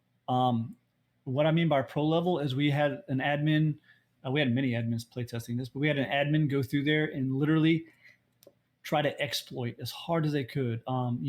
If it was like if it was killing NPCs play testing, they would go to Zombie Island and just mow down as many as they could as fast as they could, not caring about the loot, not caring about anything, but just mowing down as many as they could as fast as they could, trying to cheese the system for maximum experience gain. So that's anytime you see pro in any of our stats in this spreadsheet is because that's what that was. It was us literally, trying to be just no life the shit out of the plugin to try to see what the maximum experience you could earn is. And if you see the noob level, that was more just a casual gamer. So, anything in the middle would be most of you guys. So we have the pro and the noob side. You can see we have everything calculated down to experience per hour. Obviously, none of this is set in stone yet. Like I said, this data has changed 3 times today alone. But you can see we're really trying to balance things out. Like I said just a second ago, you can see that the nodes and the trees, farming actually gets you pretty good experience. Even better than farming. Let's see here, we got like scientists, scarecrows. That's like zombies and stuff. Obviously, Bradley's get you pretty good experience. Fighting custom NPCs. That's what this bot spawn stuff is down here. So I mean, take it for what it's worth. Moving on to skill. This is how we've been. These are all the skills, by the way. This is every skill in the skill tree so far. This is how we've been doing this. You can see the max levels, the per level, and then the max. You can see the tested column where we've been testing stuff. You can see some of our notes here where we've got to work with stuff.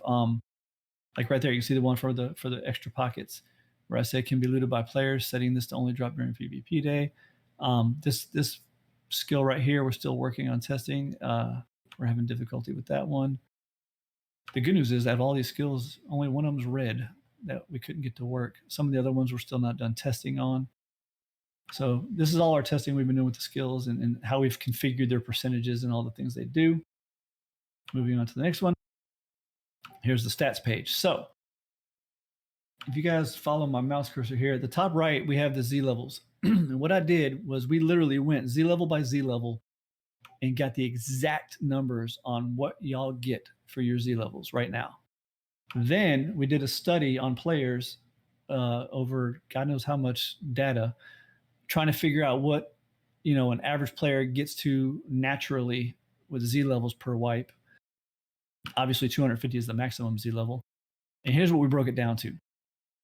A pretty noob player would only get up to about 25 in Z levels. A pretty good player would get up to 100 or more. That's what the tier 2 end is. So tier 1 end is just basically like a noob player. Tier 2 end is basically like a moderate player. And then the tier 3 stuff is like where you hardcore guys or people that donate, for Z level stuff like that get to. And the reason we did that is actually for the yield. It's not really about the Z level, it's about the yield. So if you notice that at Z level 25, you're yielding almost 250% yield. Not quite, but almost. And then at Z level 100, you're yielding almost 1,000% bonus yield. And at Z level 250, you're getting almost 2,500% bonus. So the reason we even did that chart in the first place is because as you see over here in this section,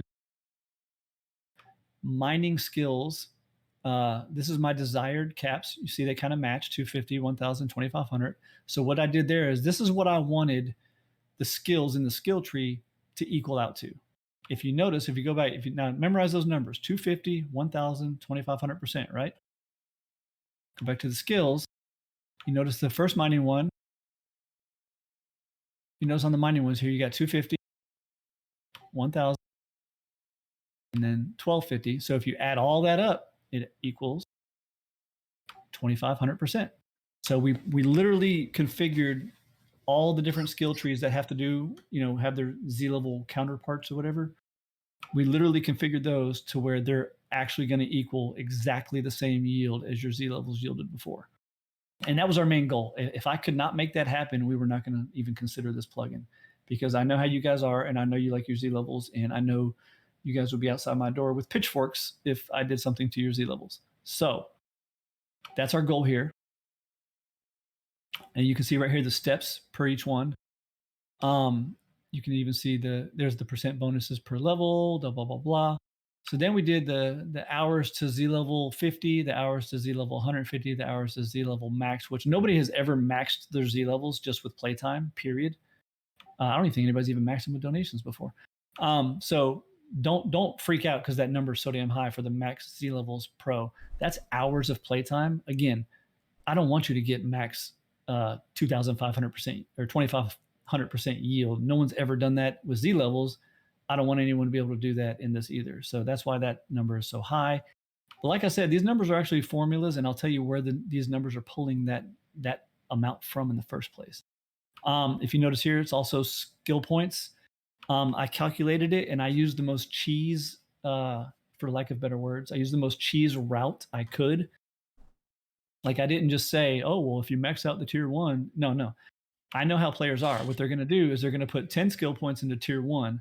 Then they're going to put as minimal skill points as they can into the tier 2 of mining, so that they can get to the tier 3 mining, which has the bigger, per skill point yield. So I know how players do. So I purposely calculated it that way. So the minimum amount of skill points you could spend to get to that end of tier 1, which is 250% yield, would be 33. The minimum skill points you could spend to get to 1,000% yield is 120. And then 350 for the 2,000 or the 2,500% yield, which is insane. And I don't want anybody to be able to obtain that anyway, but hell, you never know. And again, I'm going to get to where these numbers are being pulled from. Some of you guys are probably like, well, how are you getting the hours? I'll get to that point in just a second here. So here's some of the testing. So believe it or not, before we even got to this phase on the sheet I'm showing you right now, we spent a lot of time on this. So like I told you before, we went through here and we actually physically did these activities in game, the cheese method, which is the pro column, and then we did it the normal method, which is the noob column. For instance, the barrels. When I was doing the barrel, I think I was one of the people that tested the barrels. I just literally just ran down the road like a normal player, hitting barrels, picking up the loot, and seeing how many barrels I could do per hour. So that's where that number comes from. And then obviously it multiplied it times the experience and blah, blah, blah. The reason there's no number for that is because it's all the crates and barrels there. But you get what I'm saying. We did the stuff legit, and then that's how we calculated the experience per hour average that people could earn for each one of those activities. That's how we started. Then after we got all that data, which was a lot of work, having to go through and play test each one of these things on this spreadsheet for an hour to get the data. After we did all that, we went over here and we actually did some real play testing. And every hour, an admin would mark down their level, their current XP, and then the formula would just calculate how much experience they earned since the last hour. And then if you notice at the top, each admin has their little XP per hour averages up here. And that's how we calculated that. If you notice, they're all pretty similar. You can tell me and Mountain Juice are kind of the noob players, and Cooley, James Sink, Bush, and Knight are kind of better players than we are. But if you notice that, yeah, he does. If you notice the numbers even out pretty evenly, though. I mean, they're pretty legit. So that's where we're getting the calculations from on this page here. If you look at the admin testing, and when I highlight this, my push to talk is going to make my cursor move. But so if you look right there at the admin testing, you can see the average XP per hour. That's for all the admins. You can see the max that anyone was able to earn. Then you can see the minimum that anyone ever earned. And then you can see the highest average, which is, the max per hour was literally just 1 hour. How much does someone manage to earn the most in 1 hour? The highest average per hour is just who had the highest, average per hour. Pretty self-explanatory. So that's where the numbers are coming from. That's calculating a lot of this other shit. A lot of the stuff is just auto-calculated with formulas, wipe estimates, experience per hour pro, stuff like, or experience per wipe, stuff like that. That's being calculated from these same formulas. I guess the reason I'm rambling on so much is I just want you guys to see that we're really crunching data here to make sure this is something that's really going to be legit for you guys, and not feel like some kind of massive grind where you're never getting it in, like, oh, I missed the Z levels. I could just, you know what I'm saying? We want you guys to feel like, wow, this is not only on par with the Z levels, but now we got all this extra shit we can do too. This is great. So that's what we're trying for here. Let me see if there's any other data on this page that you really need. Hell, you can see over here, we were literally, checking how many hits, for stone, for iron, for different types of tools, how many hits it takes, how much experience you get, blah, blah, blah. I mean, we were calculating everything. By the way, that power tool multiplier is not what it's actually set at right now. We even, working on the plants. How quickly can you grow the plants and then harvest them for experience points, to make sure people weren't just harvesting tons of plant. We took everything into account. Bradley's, you can see down here, we did Bradley's. We even included the different types of Bradleys and how many crates they drop, because looting a Bradley crate also gets you experience points. So we actually did a probability, and we did a weighted formula that weights out the probability of each type of Bradley. And then it's a lot of calculating. Even mining the Bradley gets you experience. So we even calculated that. And then ultimately it all boiled down to the estimated total experience per Bradley. Looks like it's going to be around 15,000 experience per Bradley. Again, it'll swing up or down depending upon how many crates they drop, but that's about average with these weights of probability put in there. So a lot of data crunching. Philanthropist metric. Yeah, you can mine a Bradley. You get a shit ton of resources out of that. Anyway, moving on. This is just our scratch sheet where we were doing a lot of different stuff. We were actually watching players do stuff, by the way. Look, Jack Hole, animals killed. Like, we were watching you guys and using your live gameplay as our data. we were observing Yell's gameplay and using you like little fucking ants in an ant farm. Like Ferrotech, just killing some helis there, weren't you? Anyway, we're watching you. So that's what we've been doing. That's what we've been doing. Yeah, we are kind of sociopaths, but that's what we've been doing. Hopefully showing you guys this spreadsheet is really making it clear how set we are and making sure we configure this plugin perfectly for you guys, to really get everything out of it you can, but at the same time, not be too overpowered. Like as you saw, it's going to be pretty impossible to get, the equivalent of having a 250 Z level. And that's on purpose, stuff like that. So with that said, if you guys notice, there's another tab down here called player testing. Now we're moving on to the next topic. So I'm going to be losing my stream screen when I start reading this to you guys. So I will not be able to see what you're saying in the comments. Again, save it for the end. Type it in Notepad. I promise we'll get to all your questions. We are going to be taking some player volunteers. Now, with that said, let me switch to my notes because there are some caveats to this. I can't find my notes. Okay, there's my note. So, players, I'm just going to read my notes. Hopefully I typed these up well enough to explain this. Players wishing to take part must submit, and by the way, don't do this right now. Please wait till the meeting is over. You're going to flood us and you're going to make my Discord start making a bunch of noise. Players wishing to take part must submit a support ticket application, including the following data. Again, don't do this right now. I promise you we're not even reviewing applications for this tonight. And it's not on a first come, first serve basis. So don't feel like, oh, I got to hurry up and be the first. Don't worry. It's not first come, first serve. I'm going to explain to you what our criteria are in a minute and how we're going to choose who's helping us with this. So please don't do this right now. Anyway, with the following data in your support ticket, your in-game name, your Steam ID, which I will provide you with a link here in Discord to. Let me put that. One of you guys want to, oh wait, you guys don't even have that link right now. Yeah, can one of you admins put that link into the Discord meeting channel for them, the Steam ID lookup one? Anyway, so your support ticket will need your in-game name, your Steam ID, your gold rank status, and no, this is not a requirement, but the perks do affect progression, so we can't just have all vet golds testing but we can't have no vet golds testing either. So we're going to, we might need a couple, we might need a few, but we can't just take all vet golds because we have to test non-vet gold stuff too. But I do need to know your vet gold status. Your typical Z level achievement in a full force wipe. What do you normally achieve in Z levels in a force wipe? And do you donate for Z levels? And if so, that's included. I don't need to know how many you donate, how many you farm. I just need to know what you usually end up having at the end of the wipe. Just a nice simple number for each Z level. Mining 127, woodcutting 45. Just tell me what you typically end a force wipe with in your Z levels. And your current Z level right now as you're submitting the ticket in all of those categories: mining, woodcutting, skinning, acquire. So what you typically achieve in a force wipe per category and what you currently are at right now as you type your support ticket. Again, don't do it right now. Those are the things. I'm going to make this post that I'm reading off of public so you guys can remember all this stuff. So don't worry. How about that? When I make this public, that's when you guys can start submitting the applications for that. I got some more notes here on that, though.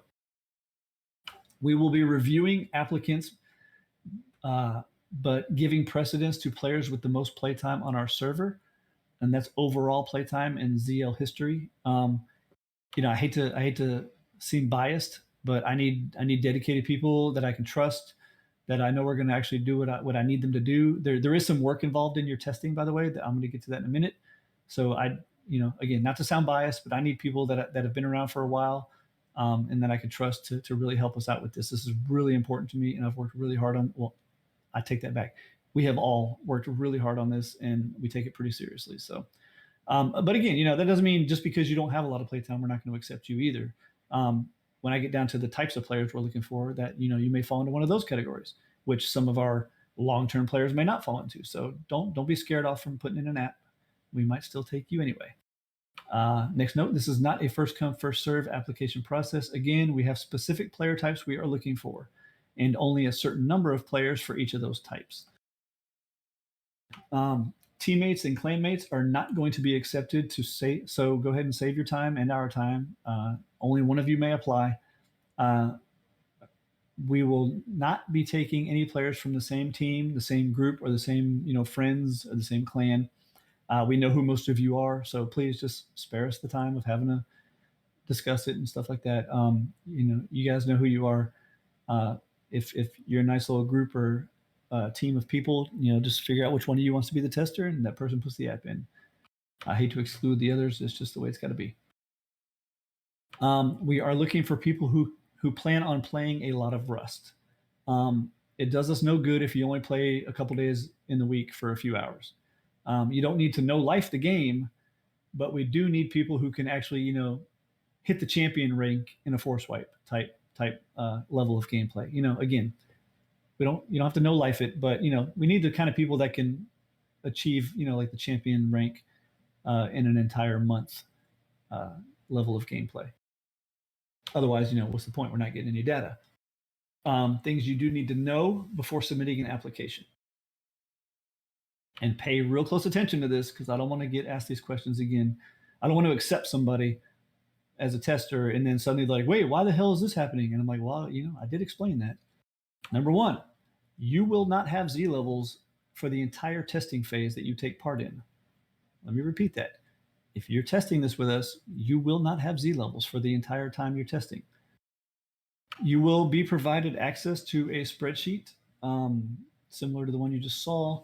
I have a special one set aside for the players to use. Please do not share that link, by the way, to other players. It's just for the testers. All you're going to do is just fuck up our data and cause this plugin to get delayed even longer. So please don't share the link. But nothing secret is going to be there. We just don't want people tinkering with the data. You will be provided access to the spreadsheet. You will be required to track your progress hourly as you play. This will be explained in the meeting, which I think I kind of already did. But the same way that admin testers were doing it. Basically, we set a timer on our clock or our phone for 60 minutes. We play Rust. When the timer goes off, we pause playing Rust for a second. We alt-tab to the spreadsheet. we type in the hour, we type in our current experience, and then we go back to playing rest and start another timer. That's pretty much all that part requires. As I showed you guys in the spreadsheet, it's real simple. We'll look at Mountain Juice's column here. So after his first hour timer went off, he had a total of 35,534 experience. So all he did was he typed in, I'm level 19. This is how much experience I have. And that was my first hour. And then the next time his timer went off, he typed in 2 for the hour because that was the second hour.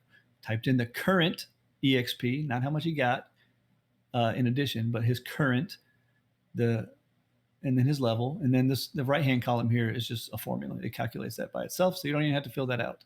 So all we need to know each hour is what level you are, how much your total experience is currently, and what hour that was. So you will be required to do that if you're a tester. And by the way, if anybody's typing to me in the stream, I cannot see it while I'm reading this stuff to you. Oops, I accidentally scrolled my notes. Where was I? You will need to commit to at least one full wipe of this. We would actually prefer the entire force wipe of May. We're only making it mandatory that it's at least one full wipe of playtesting. If you cannot commit to at least one full wipe, do not apply. Again, we would really prefer the entire month of you doing this for us. This plugin will not be going live until the force wipe anyway, because of how massively of a change it is, with Z levels and all that kind of shit. So we might as well test for the whole month of May, right? And, we can tweak numbers and we can get good data. And I mean, just a whole month of that stuff really would be useful to us because, what if the first wipe, you're really focused on the mining skills, and then the second wipe, you're starting to focus more on the harvesting skill. And the third wipe, you're focusing on the combat skills. We need to know that kind of shit. So we may actually add some more columns in there to the spreadsheet to kind of see what you guys are speccing in as you level type stuff. That might be a good idea. You admins remind me of that later. Get better notes on what the players are doing as they test. Anyway, so we really would like you to commit to a full month. If you can't, you have to at least commit to a full wipe. Otherwise, don't apply. You're just wasting our time. Basically, you will just play as you normally would. Do not try harder than you normally would, and do not try less than you normally would. Than you normally would if you weren't testing for us. We purposely select you for how you play. Each person that's going to get accepted into this testing is going to be specifically for their game style, like how they play. I'm going to accept, some of you no-life chads that just obliterate this game. I'm going to accept you guys. But I'm also going to accept, some of you noobs like me that really suck at this game and can't do shit, and barely can, just like to role play and build cute little houses and shit like that. I'm going to accept some people from each of those types of categories, some PvPers. I'm going to accept some hardcore raiders. I'm going to accept some hardcore builders. I'm going to accept, you see what I'm saying here? So I want you to play like you normally would, because the reason I accepted you is for your gameplay. So please, please just play normal. Don't try to show off. Don't try to, don't try to alter data by playing differently. We want you to play like you normally would play. I know I'm rambling, but that's really important. You will also be required to, look for exploits that you can find, loopholes, cheesy, tactics, bad configurations on my part, whatever, anything you can find that, if not fixed, would give someone a huge advantage that was not intended. We have plans already laid out to reward the testers that find exploits in the test. Now, I don't want you to just exploit the exploit and then report it to me later, because that just fucked our data up. If you find the exploit, report it immediately and then don't do it, because now you're messing up our data. And if you do that, I'm going to have to reset the data, which resets your data back to square one. So please, if you find the exploit, just report it to us. Don't you abuse it, because again, you're just fucking up the data. Anyway, we have plans to reward these players. Some of those prizes are real life cash value prizes. Vet Gold, for instance. We already had some admins donate Vet Golds to this, and there's an edit in my notes here. 2 more admins just donated Vet Gold for this. So we're literally going to be giving away gift cards and Vet Gold and shit like that to playtesters for helping us with this. By the way, I also do have plans for giving away some rewards to testers just in general for helping us with this. So, just because you don't find an exploit doesn't mean you're going to be shit out of luck. We are going to reward all our testers But the ones that find some good exploits and again, cheesy tactics too. It doesn't have to be an exploit. It could just be some cheese tactic. You're like, yo, T, I found if you just stand right here and just camp this one thing over and over and over and over, you can level so fast, stuff like that. If you find that stuff, we do have plans on giving you guys some real prizes for that. Let's see. Next is you will be responsible for reporting any major bugs you find in a support ticket as per the normal procedure, with our support tickets. That's part of your testing responsibilities.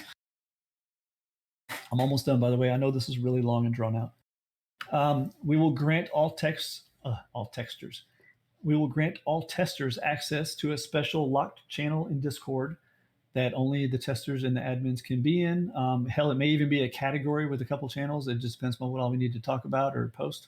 But it'll be like our little private area in Discord where we can discuss things and make changes and tweak things and just everything. It's going to be a little place for us to test together. So all settings will be changing constantly throughout the month, sometimes even more than once in a single day.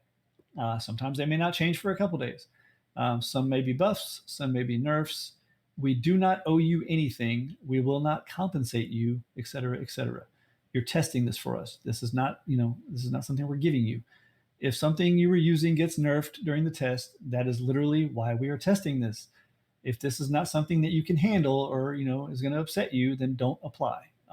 Again, things may get nerfed, things may get buffed, things may even get fucking reset. You could get reset all the way back to 0 at some point just because there's some major issue and we got to reset the data.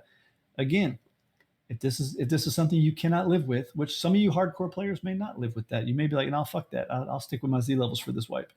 If some of you guys can't handle that, just don't apply. Those kind of things can happen. It's a test. All testers that complete the testing process with us will receive a gift card from me for your help. This is in addition to anything else we give away, as mentioned above, with the exploits and the bugs and stuff like that. So you guys will be rewarded and compensated with gift cards and stuff like that for helping us. And I just said this, but here it is again. We may be required to wipe your progress at any point during the testing if that is required. Just know that ahead of time.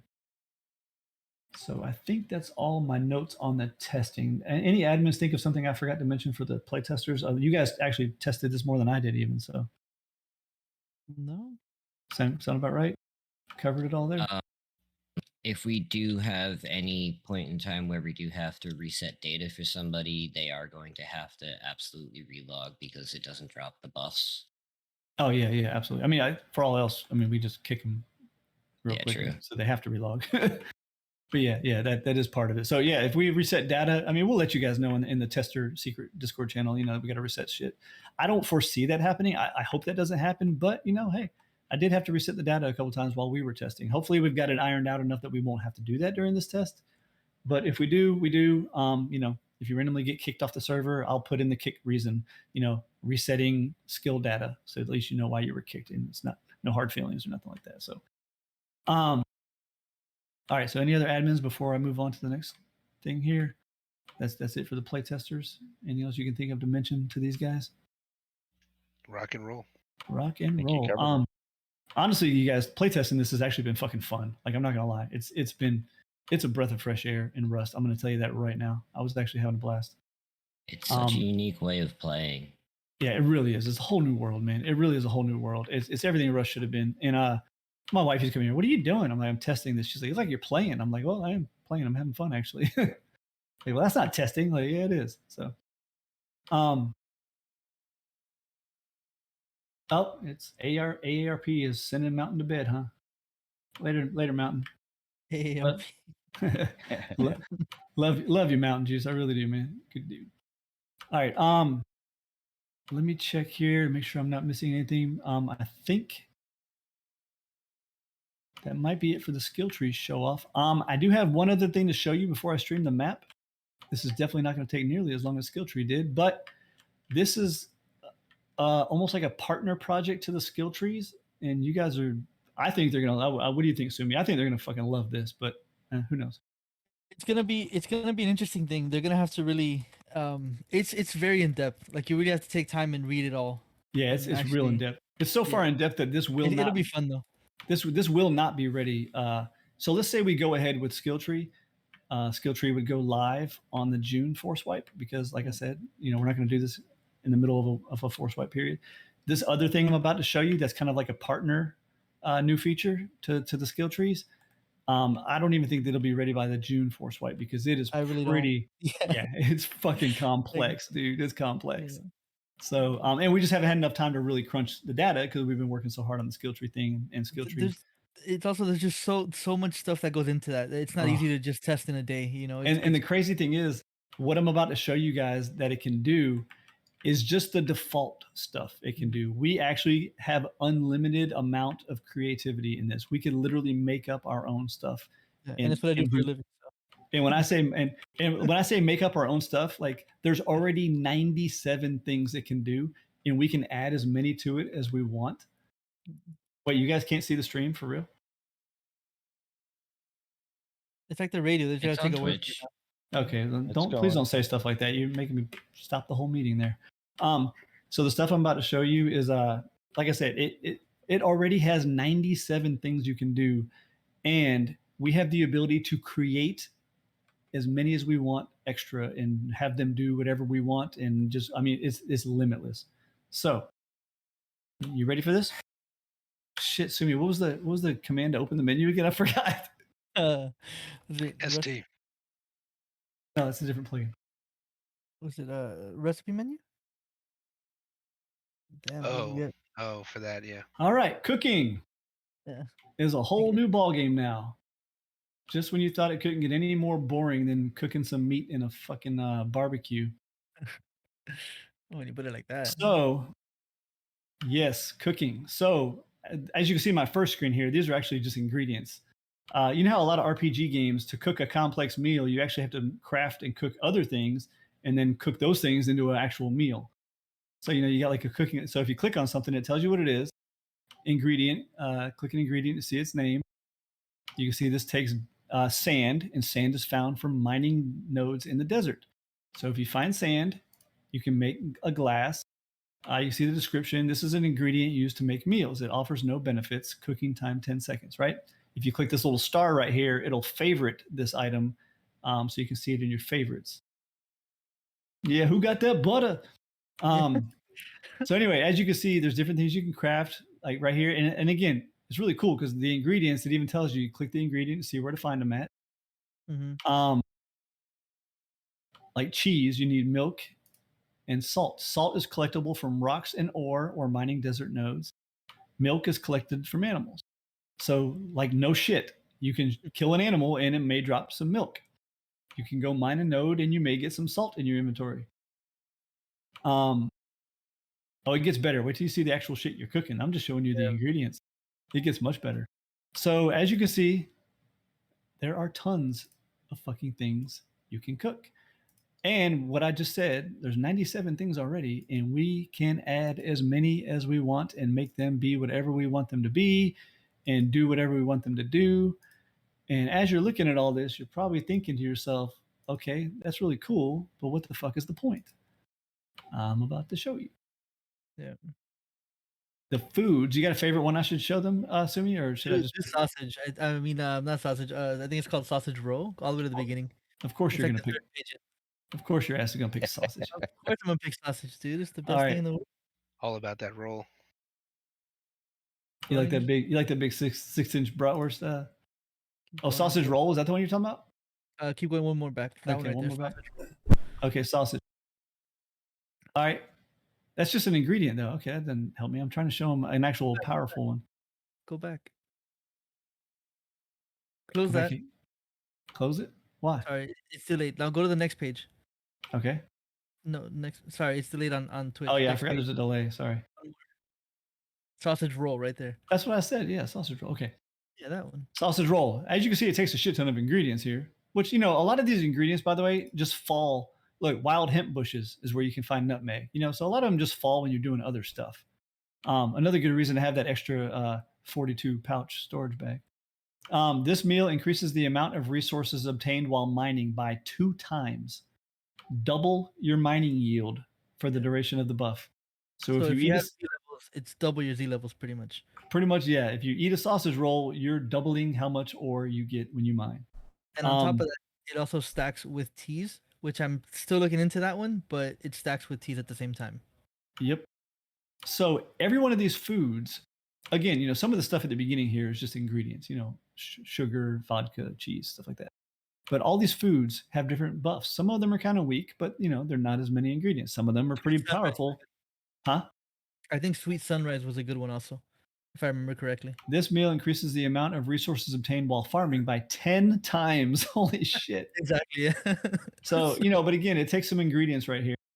And again, you can click the ingredients. So the mangoes from harvesting trees in the desert, oranges from all trees, strawberries from berry bushes, ice, mining nodes in the Arctic or trees in the Arctic.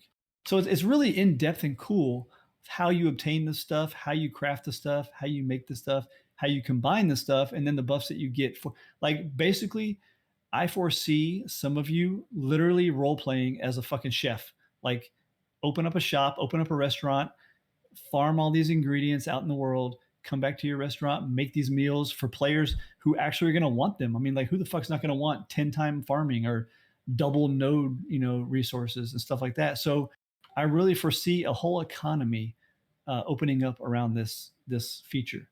We joked about making a food truck one time.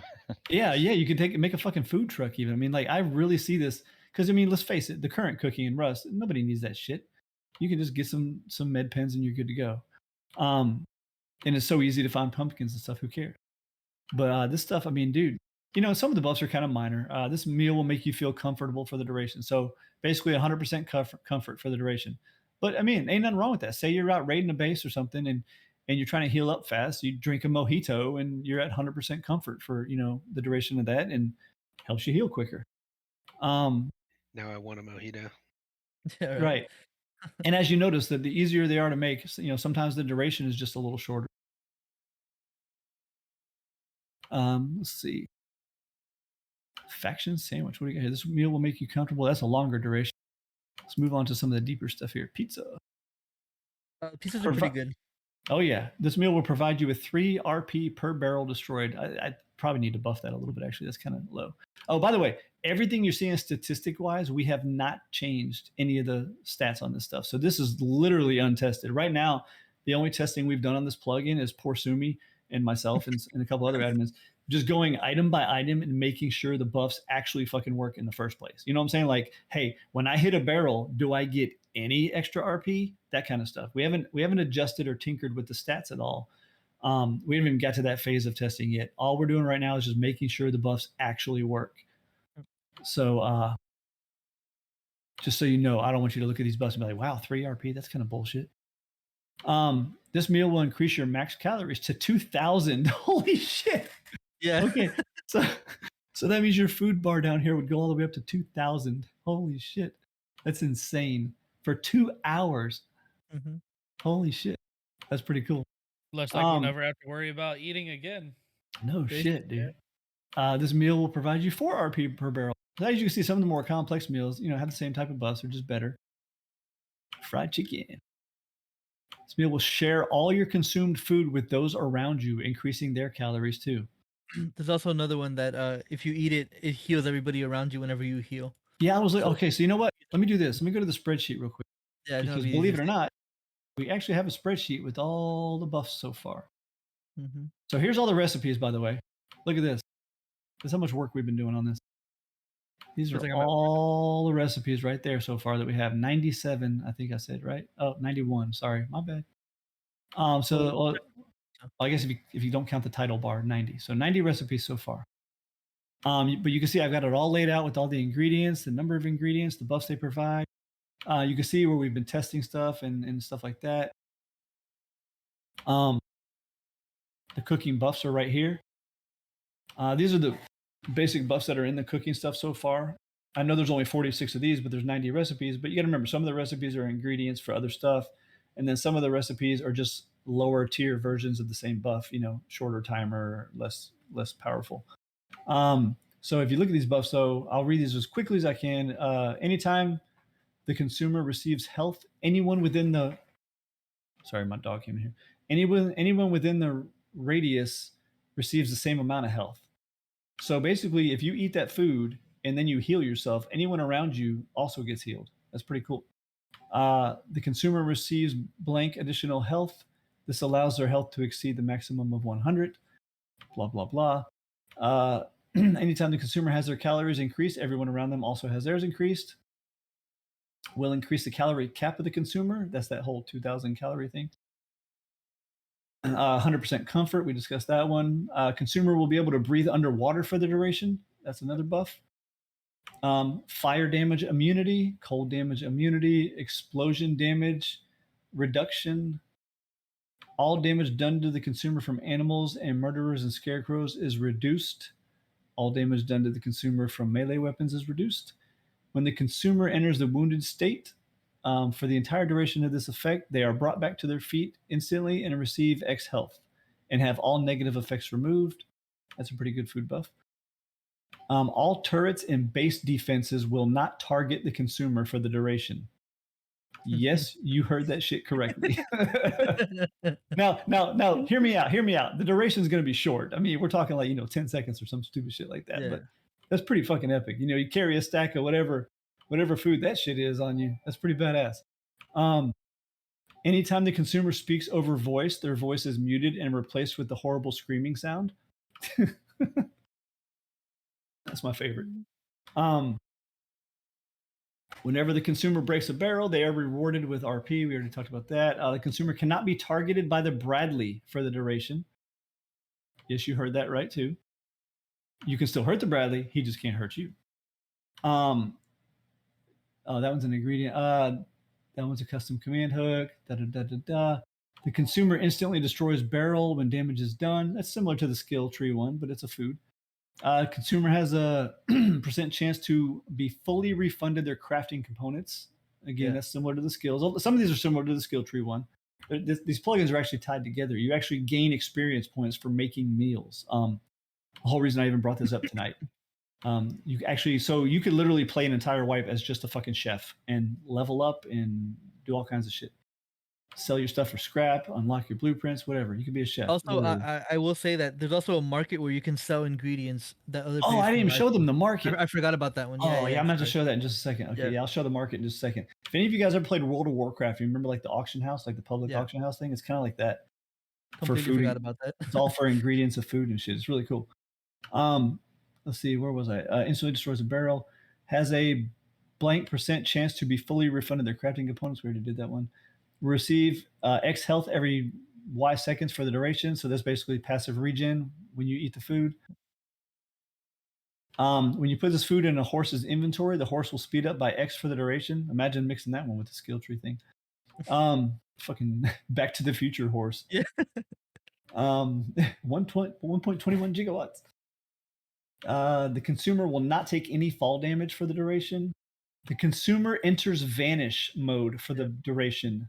Yes, you heard that right. The consumer goes invisible for the duration.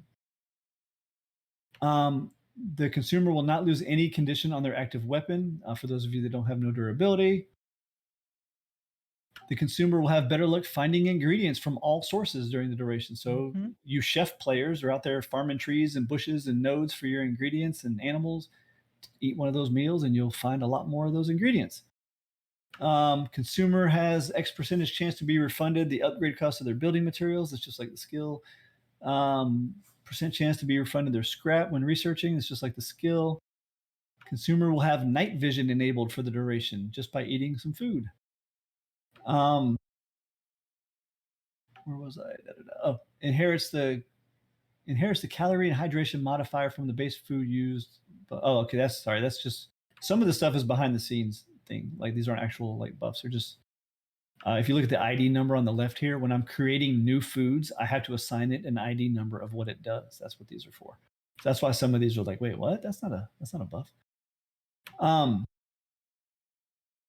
here we go. Makes the consumer invisible to the heli's minigun. So the strafing gun of the patrol heli will not shoot you if you eat that food. Increase the chance of obtaining a casket while fishing.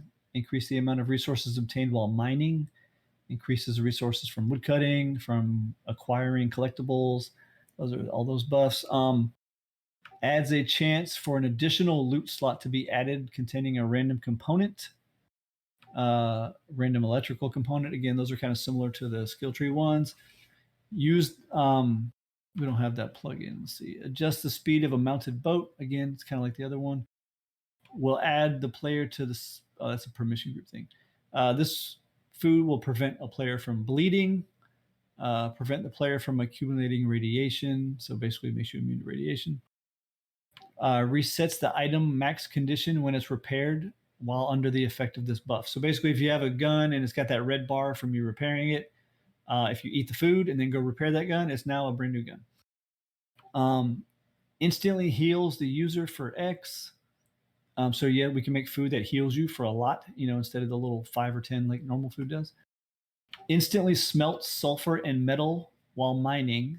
If you eat this food, automatically loot a barrel that you break. Again, just like the skill tree.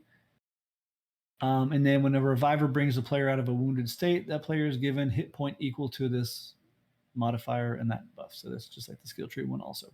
Yeah, so most of them.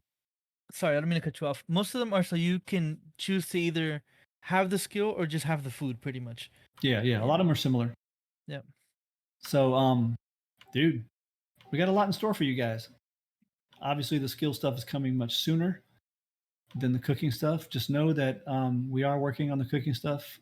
It's going to take a lot of testing. Lazy, so. Sumi is being extremely. Hey, everybody in this meeting right now, please yell at Sumi. He has literally stood me up for like 3 weeks that he was supposed to be testing this. He tested it like for 2 hours. So everybody, the reason you guys don't have this plugin coming out in June is 100% Sumi's fault. Everybody yell at Sumi right now. It's all his fault. Let me see, where was I? Okay, so that's the end of that. I'm sorry, there's so much going on here. With am I missing anything here? Oh, so I'm thinking to end this, should I just post a vote in the fucking Discord like right now and let people vote on skill tree? Like, do they want it? Do they not want it? Yeah. I mean, it seems like the fairest way to do it, right? Yeah. I think if they don't want it, we should just kick them from the server. I mean, it just doesn't make sense to have them here anymore, But yeah, I mean, I should. Give me a second. I got a lot of people sliding into my DMs here. Let me clear this shit out first. How you doing? To the person that asked me about the stream question in DM, yes, I am okay with that. Absolutely okay with that. Okay. And you know who you are, so there's your answer. All right. Let me scroll down to the meeting channel. My Discord over here. Whoa, looks like I've missed a lot of chatter in here, huh? A lot of memes. Holy shit. Oh my god, you guys. Nothing worth a damn, though. Y'all are some meme whores. Okay. Let's slow this channel down real quick. I'm going to put a poll. And does our poll bot even reach in this channel? Hold on, let me see.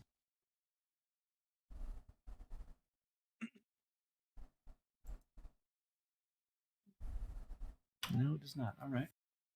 Because I'm going to put a poll in general. I'm going to laugh if it's just me typing the wrong fucking command. Wait, I think it's PM new.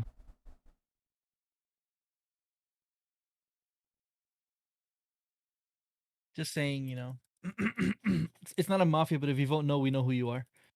Yeah. So.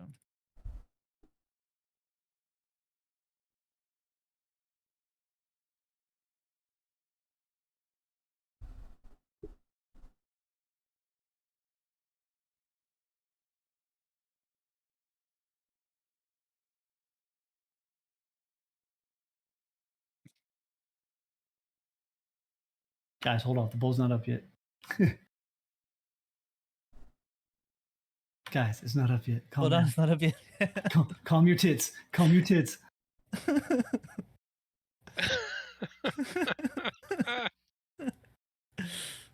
Go, go, go! Like, I'll go.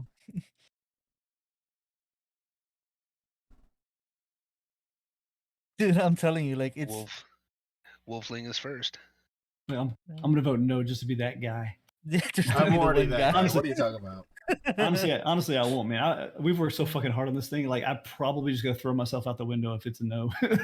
To be honest, I mean, Come on, team. We shouldn't be allowed to vote on these. I vote no just on principle. Wait, no, I know what Nola's doing there. I know what you're doing, Nola. Yeah. Yes, admins. By the way, you guys adding extra. Please stop adding extra emotes to it. I should have disabled that. Jesus Christ, you guys are gonna drive me nuts. That is pretty. Yes, that is pretty funny. Yes. Though. Whoever. All right, I'm yelling at you, but whoever did that, it's pretty clever. That's pretty good, actually. Yeah. Okay. But yeah, I know what you're doing there, Nola. That's funny as hell. But yes, admins get the vote too because we actually are technically players. How Yep. strict we are with our admin rules. We have rules? Sorry. Okay, so far the how's the score only 11? Oh, because people are adding all these extra emojis that are fucking up the poll. Is there a way for me to edit this so they? I was about to say, or delete that shit and redo it. Or just this- count it as a yes, and realistically, you're just shooting yourself in the foot. This is why we can't have nice things. All right, so we're gonna move on to the Q&A because my wife will be home soon, and I still got to show you guys the new map. So, Mac, you want to Yep. start our stage thing here? Yep. Stage is open. You can raise your hand to speak in the actual server meeting voice channel. And then I'll call on you. There'll be a option up at the top somewhere, whatever, for you to accept, and then you can talk. We got our first, I guess Beetle chose not to. Well, then we'll get Gamer Dragon. Are we gonna be like? Is there gonna be any like skill tree stuff for like taking oil rig or killing scientists or stuff like that? Yes, there are skills for killing scientists, and there are skills for actually opening a locked crate, and there are skills for looting the other crates on the oil rig and stuff like that. I don't think there's there's not any way for the game to say, oh, this person just set foot on the oil rig, let's give them experience. But all the stuff you're doing while you're on the oil rig absolutely gives you experience. Yeah, there are some skills that give you a bonus damage against scientists also. I think that was one of them if I'm mistaken. Oh yeah, absolutely. Yeah. Yeah.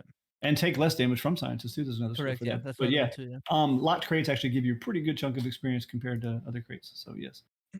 I have another question too. Sure. Is the cooking system gonna work through like a mixing table, or is it gonna work just through doing a command? As far as I know right now, it works through the command or opening up a barbecue or other cooking items like that. Like when you open them, I forgot to show you guys that shit. The menu? There's two things I forgot to show you real quick. I'm sorry, I'm doing this in the middle of your Q&A here. Two quick things. Where the fuck? You can tell I don't play Rust. Where the fuck are cooking things? There's one. Food.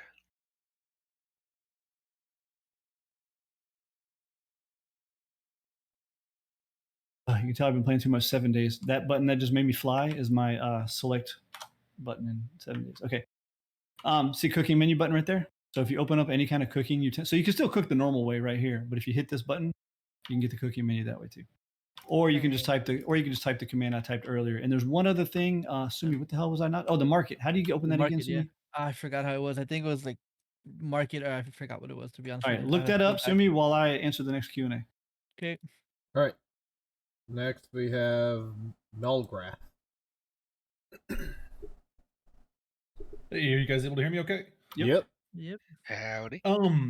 Is there any ability to like specialize in something where you'd receive an XP bonus or additional XP for performing that action? So I know that there's obviously the different skill trees, but to the point about role playing as a chef, would there be a bonus if I go out and harvest a bunch of ingredients and that's my specialization and I get a 10% bonus to XP for that, or is that an option?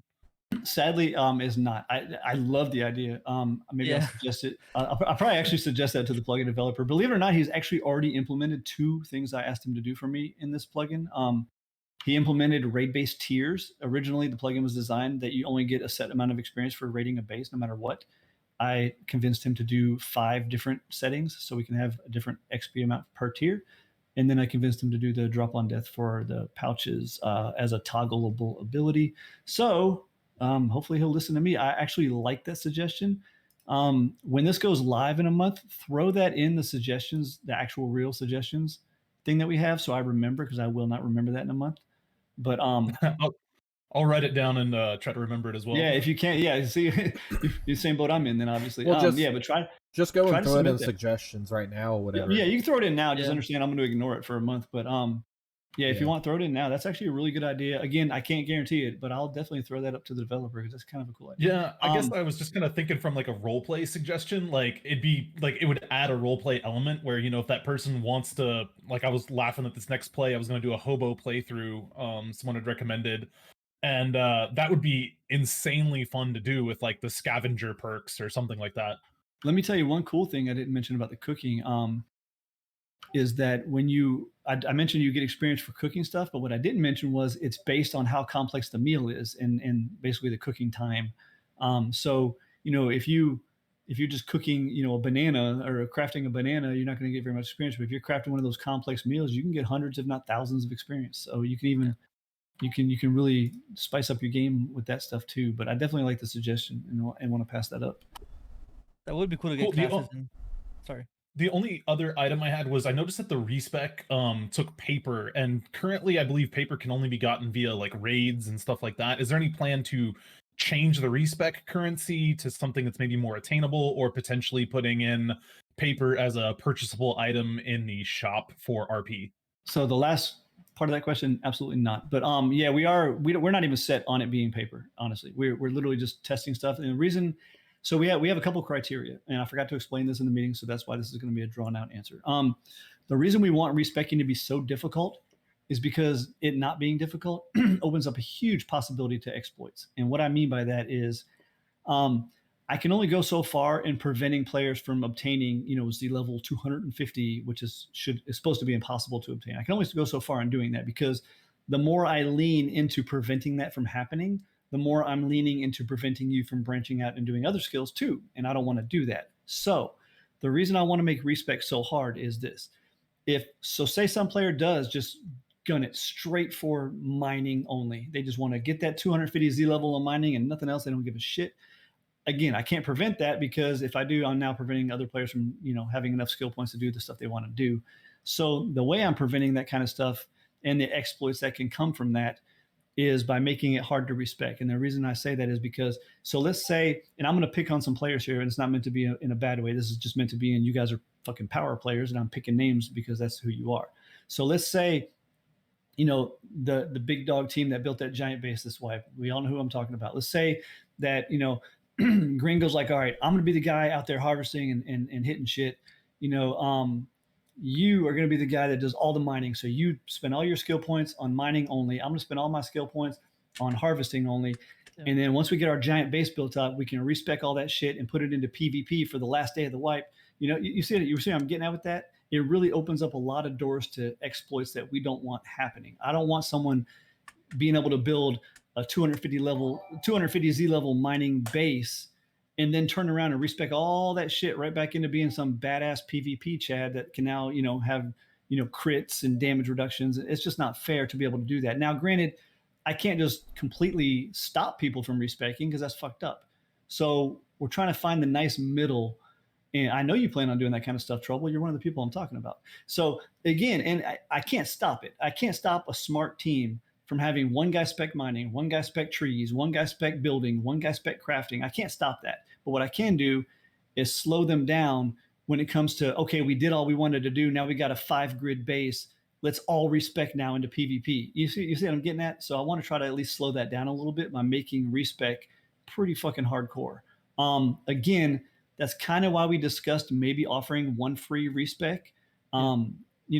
Maybe in the first wipe of the month only type thing. That way you can explore, you can experiment. Okay, cool. I want to try this instead. Respec for free. Now I know what I want to do type thing. But I want to prevent people from abusing what I just described. Is that making sense? Like I know I kind of ramble, so I want to make sure you guys are catching what I'm getting at.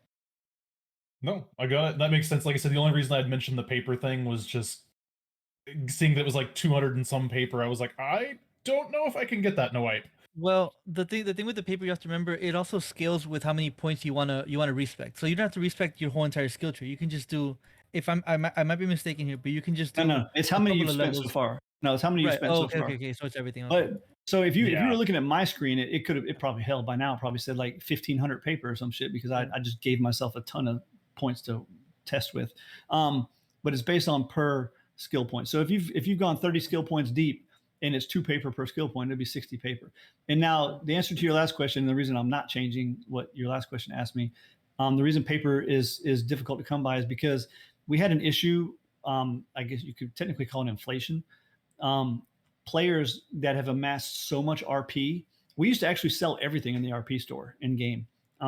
We had to can that real quick because players that amass so much RP and just have played our server for so long, they could start every wipe, and within 5 minutes they had everything they needed, just like that. So the reason paper was actually even invented was to have some form of currency that does not carry over to the next wipe and is hard to obtain, and even more so, can only be obtained by playing our content. The reason paper is in raid bases, the reason paper is in some of the custom monuments or some of the plugins like Trivia, is we had a problem that players were so focused on being these hardcore farmers that they would just skip all the custom content we worked so hard on doing. They would skip all the raid bases. They would skip all the quests. They would skip everything, and they would just hardcore farm, build a big base, wait for PvP day, rinse and repeat. And they would never touch all this stuff we built up for them to play with.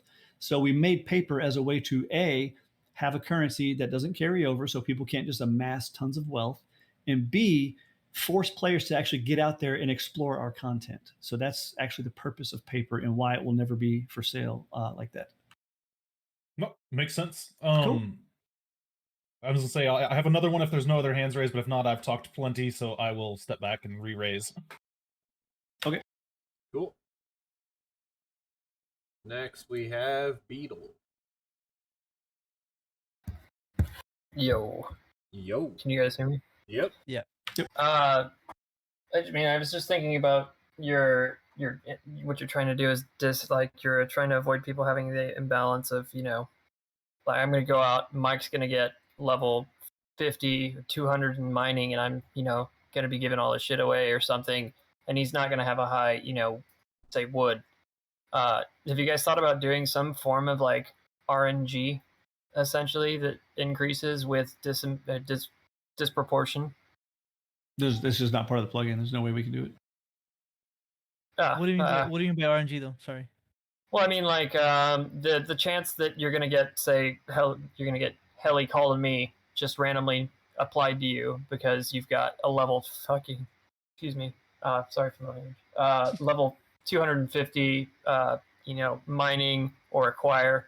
And forgive me, I came in halfway, so it's kind of a haphazard thought, but kind of like how you balance you don't want players out all the time, so you make the horde menacing and overwhelming. But when that becomes too overwhelming, you're doing your meta changes constantly to balance it. So I was thinking, I don't think that you guys actually have like you could add some form of like spawn a horde on somebody if they're just kind of getting too good. No, just I to keep think everyone on their toes. the only thing that we have for that is pretty much the what do you call it, the stuff coming out of barrels, because at the same time, like you might be a new player and have RNG come up on you and you have a horde spawn on you. Well, either way, it's just there's no functionality in the plugin like that. Understood. So, All right, sorry, T. it's all good. Next, we're gonna move these along as quick as we can because my wife is about to pull in the driveway and she's like, "You're still doing that server shit." We got no more requests right now, so. Okay, so no more questions. That's pretty good. Shit. Yeah. I did see one scroll by in my stream. These skills are just like Z levels. They only reset on force wipe. So just picture when it comes to like wiping them and when it comes to like donating, to get some boosts, just picture Z levels for all those answers. They wipe like Z levels. We're gonna let people donate to get a couple extra ones like Z levels, but with limits, just like Z levels. All that shit is gonna be just like Z levels. All right, we got Melgrath. Last one, I promise. Should hopefully be a quick one. Any chance that skill points or XP for this new mod would be purchasable with RP as a form of RP sync? So in other words, like make it really expensive at the start, potentially step it down as you find the averages of the player base decreasing, but using that for some of those long-term players as a means of, hey, if you want to blow 100,000 RP this wipe and be that overpowered Chad, that's great, but you're not going to have that 100,000 for the next wipe. Absolutely not. We considered making the respec cost be RP, a shit ton of RP. and we still may consider that as an RP sync, but absolutely not. I think you underestimate just how wealthy some of our players are. Yeah, you can if Fair you enough.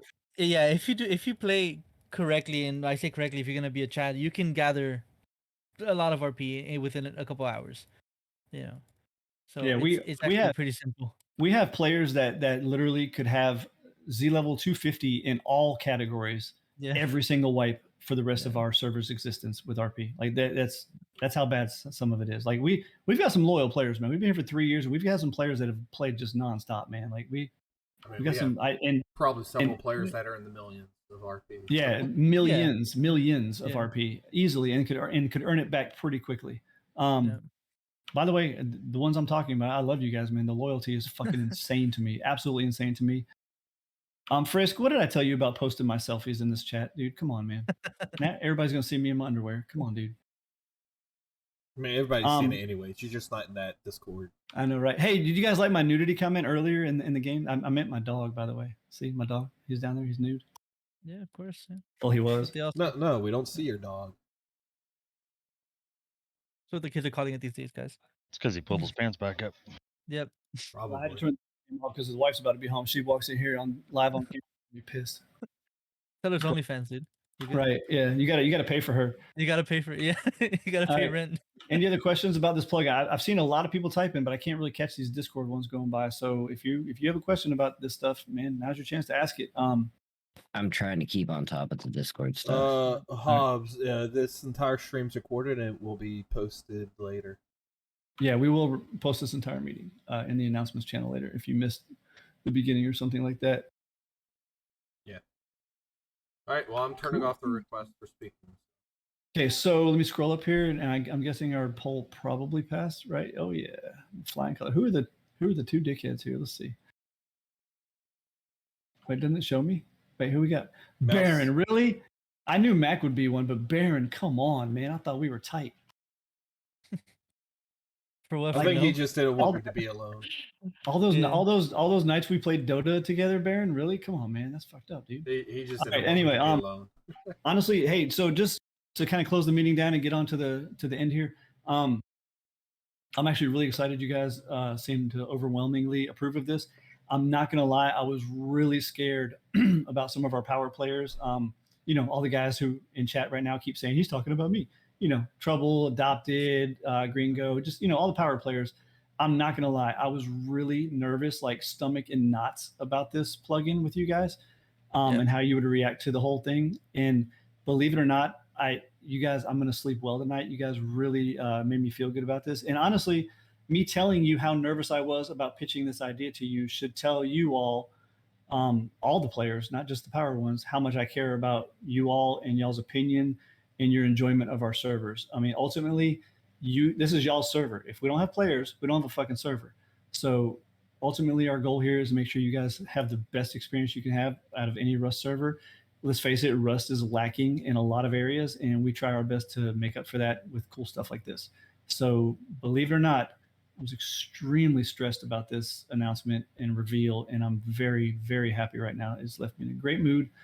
I'm glad you guys like this as much as I did. When we started tinkering with this and fixing it and working on the spreadsheet, I just, holy shit. I mean, dude, I was so excited for this.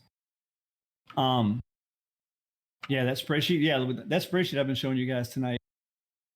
Like all of this. Did I close the spreadsheet? Well, here's the player one, by the way. This is the one the players will be using when you guys do your thing. But that spreadsheet, a couple numbers. Yeah, that spreadsheet you guys saw tonight, like all those tabs and all that data, like that was all done. Cooley's trying to give me full credit, but that was all done by us. That's not some downloaded bullshit, that came with the plugin. That is literally 100% start a blank spreadsheet and start typing. That was all us. We did all that shit.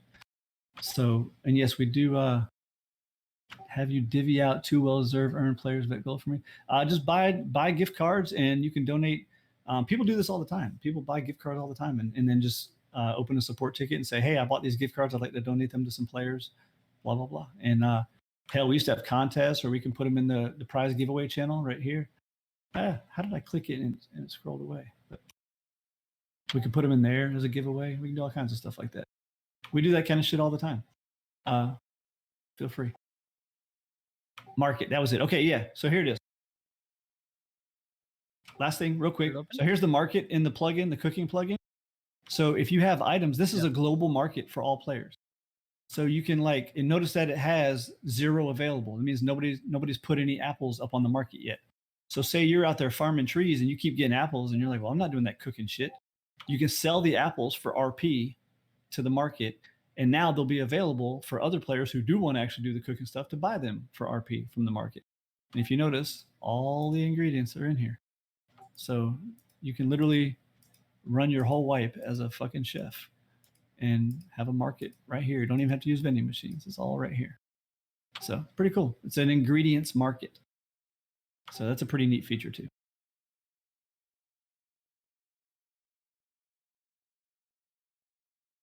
All right. Is that it for questions? We got it? Is that all?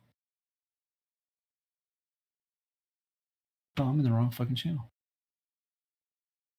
Okay, so I guess I'll show the map real quick. And while I'm doing that, you admins want to spread out. Now, hey, we only got 2 servers to do this on now. Thank God. Yeah, right. It's not 8 anymore. Boy, that's a fucking bonus. And hell yeah, Gringo, 3-year anniversary, guys. This Thursday is Zombieland's 3-year anniversary. Don't forget. That's awesome. We got to have some kind of in-game party on Force Wipe Day. Ugh, God, I hate Force Wipe Day.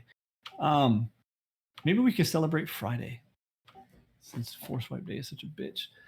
Anyway, admins, if you want to spread out to your respective servers here and get at town players, log into the game, go line up single file at town in front of the admins, and they will, what do we do? 50 paper, 50 rockets. 50 paper or 50 rockets. No, you cannot have both. No, you cannot have them later. You need to be in game right now to get them. Obviously, you know, if your game crashes and times out, like while you're waiting in line or something, we'll still hold them for you for a second. But get in there, get your prizes, line up single fire. Line up single file. Line up in the fire. Yeah. If you're real nice, I'll come shit a scrap copter on you. Okay, so I guess this is official then. We are officially going to be going live, hopefully, unless something goes wrong with this plugin, come the next Force Wipe. Seems like that is now an official announcement. So there we go. Playtesters, go ahead and start submitting your apps. Again, it's not a race. We're not doing it based on first come, first serve. Go ahead and submit your apps. The playtesting will be happening on main 1 only. I forgot to mention that in the discussion. I'm having to actually configure some things for this plugin. For instance, I configured it so the XP bar is off the screen and you'll have to move it onto the screen. I'll explain that to your playtesters in the private channels later. But playtesting is only on main 1.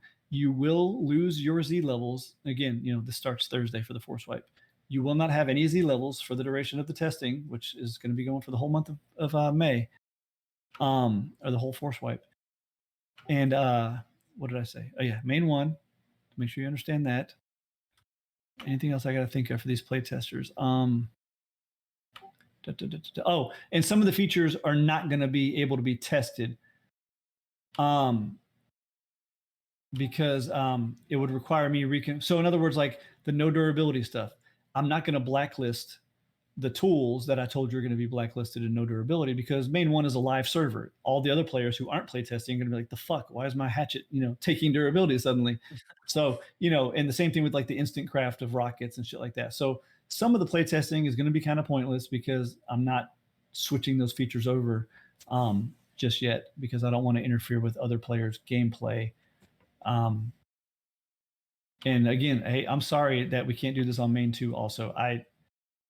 You know what? Fuck it. It's going to take some extra work. I'll configure it on both servers. So fuck it.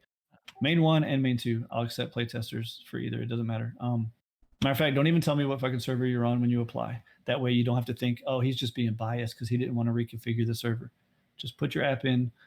We'll see what happens. Fuck it. I'll put the extra work in and reconfigure main 2 to take playtesting also. Just remember me when it comes time to donate, because that's a pain in the ass. Where do we go for our paper and rockets? Oh, just go line up in town in front of the admins, get a single file line. The admins, when you get up to them, just tell them if you want rockets or paper. They'll throw them at your feet, pick them up, and leave the area so that we don't think you're trying to double dip, because we will kick you if we feel like you're trying to double dip. Yeah, I don't know where the wife's at. She called me. I'm surprised you guys didn't hear my phone go off. It's only 10:11. She should be here probably in like 9 minutes, so it's all good. Every time we have a server meeting and she leaves, I let her know ahead of time. I probably won't be answering my phone after 7:30. So yeah, just in case I wasn't clear, main 1 or main 2, we'll do play testing on both. You know what's funny? We've been playtesting this on main 1 this whole time. You guys just don't know it. Yeah, We've had it. it's been active the whole time. That's why I say I have to reconfigure stuff, because we reconfigured the plugin to be hidden from all of you. So we've actually been playing with this plugin on main 1 this entire month. You guys just didn't know. So it's actually pretty funny. They're bound to figure it out when we stop using jackhammers and chainsaws. Grozada, you know what? You've been here for this whole fucking meeting, and I know that for a fact. The reason we only allow people to get the rewards in game right now is because that kind of proves to us that you were here for the meeting, because you heard me just tell you to get in game. So that's the reason we do it like that, is so that people don't try to cheese us like, oh, give me my rockets, even though I didn't even listen to the meeting. Bro, you were here the whole meeting. I know that for a fact. So if an admin wants to stick whatever price he wants right up his ass in game, then feel free to do so. Grozada, if you just want to tell us in Discord here if you want the rockets or the paper and what server you're on, I'll get an admin to swing over there and shove it up your ass. We actually have a plugin that we can shove rockets up your ass. It's actually How pretty did we not know about this yet? Makes farting dangerous. Dude, me and Drat use it all the time on Power Hour.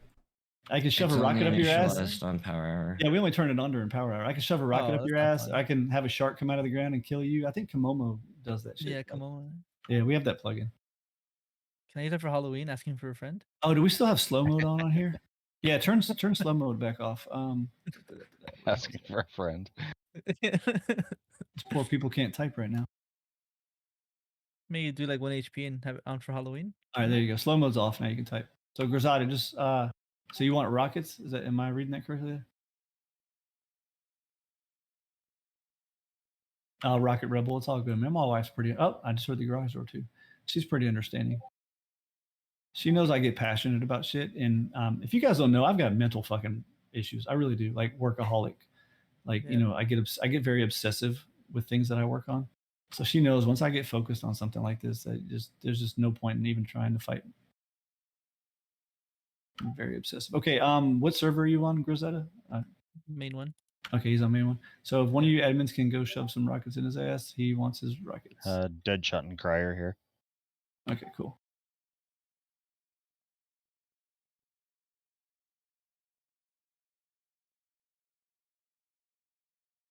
Oh yeah, Melgrath. Let me post that. I'll post that in the announcements. What I need from the application. Give me 1 second here. Let me get that posted.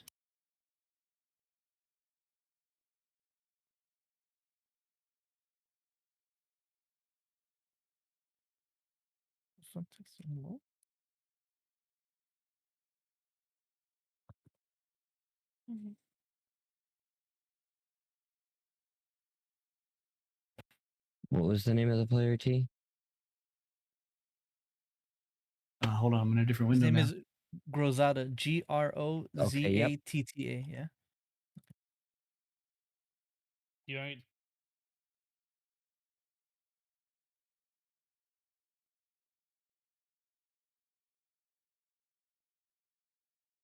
Oh, my back.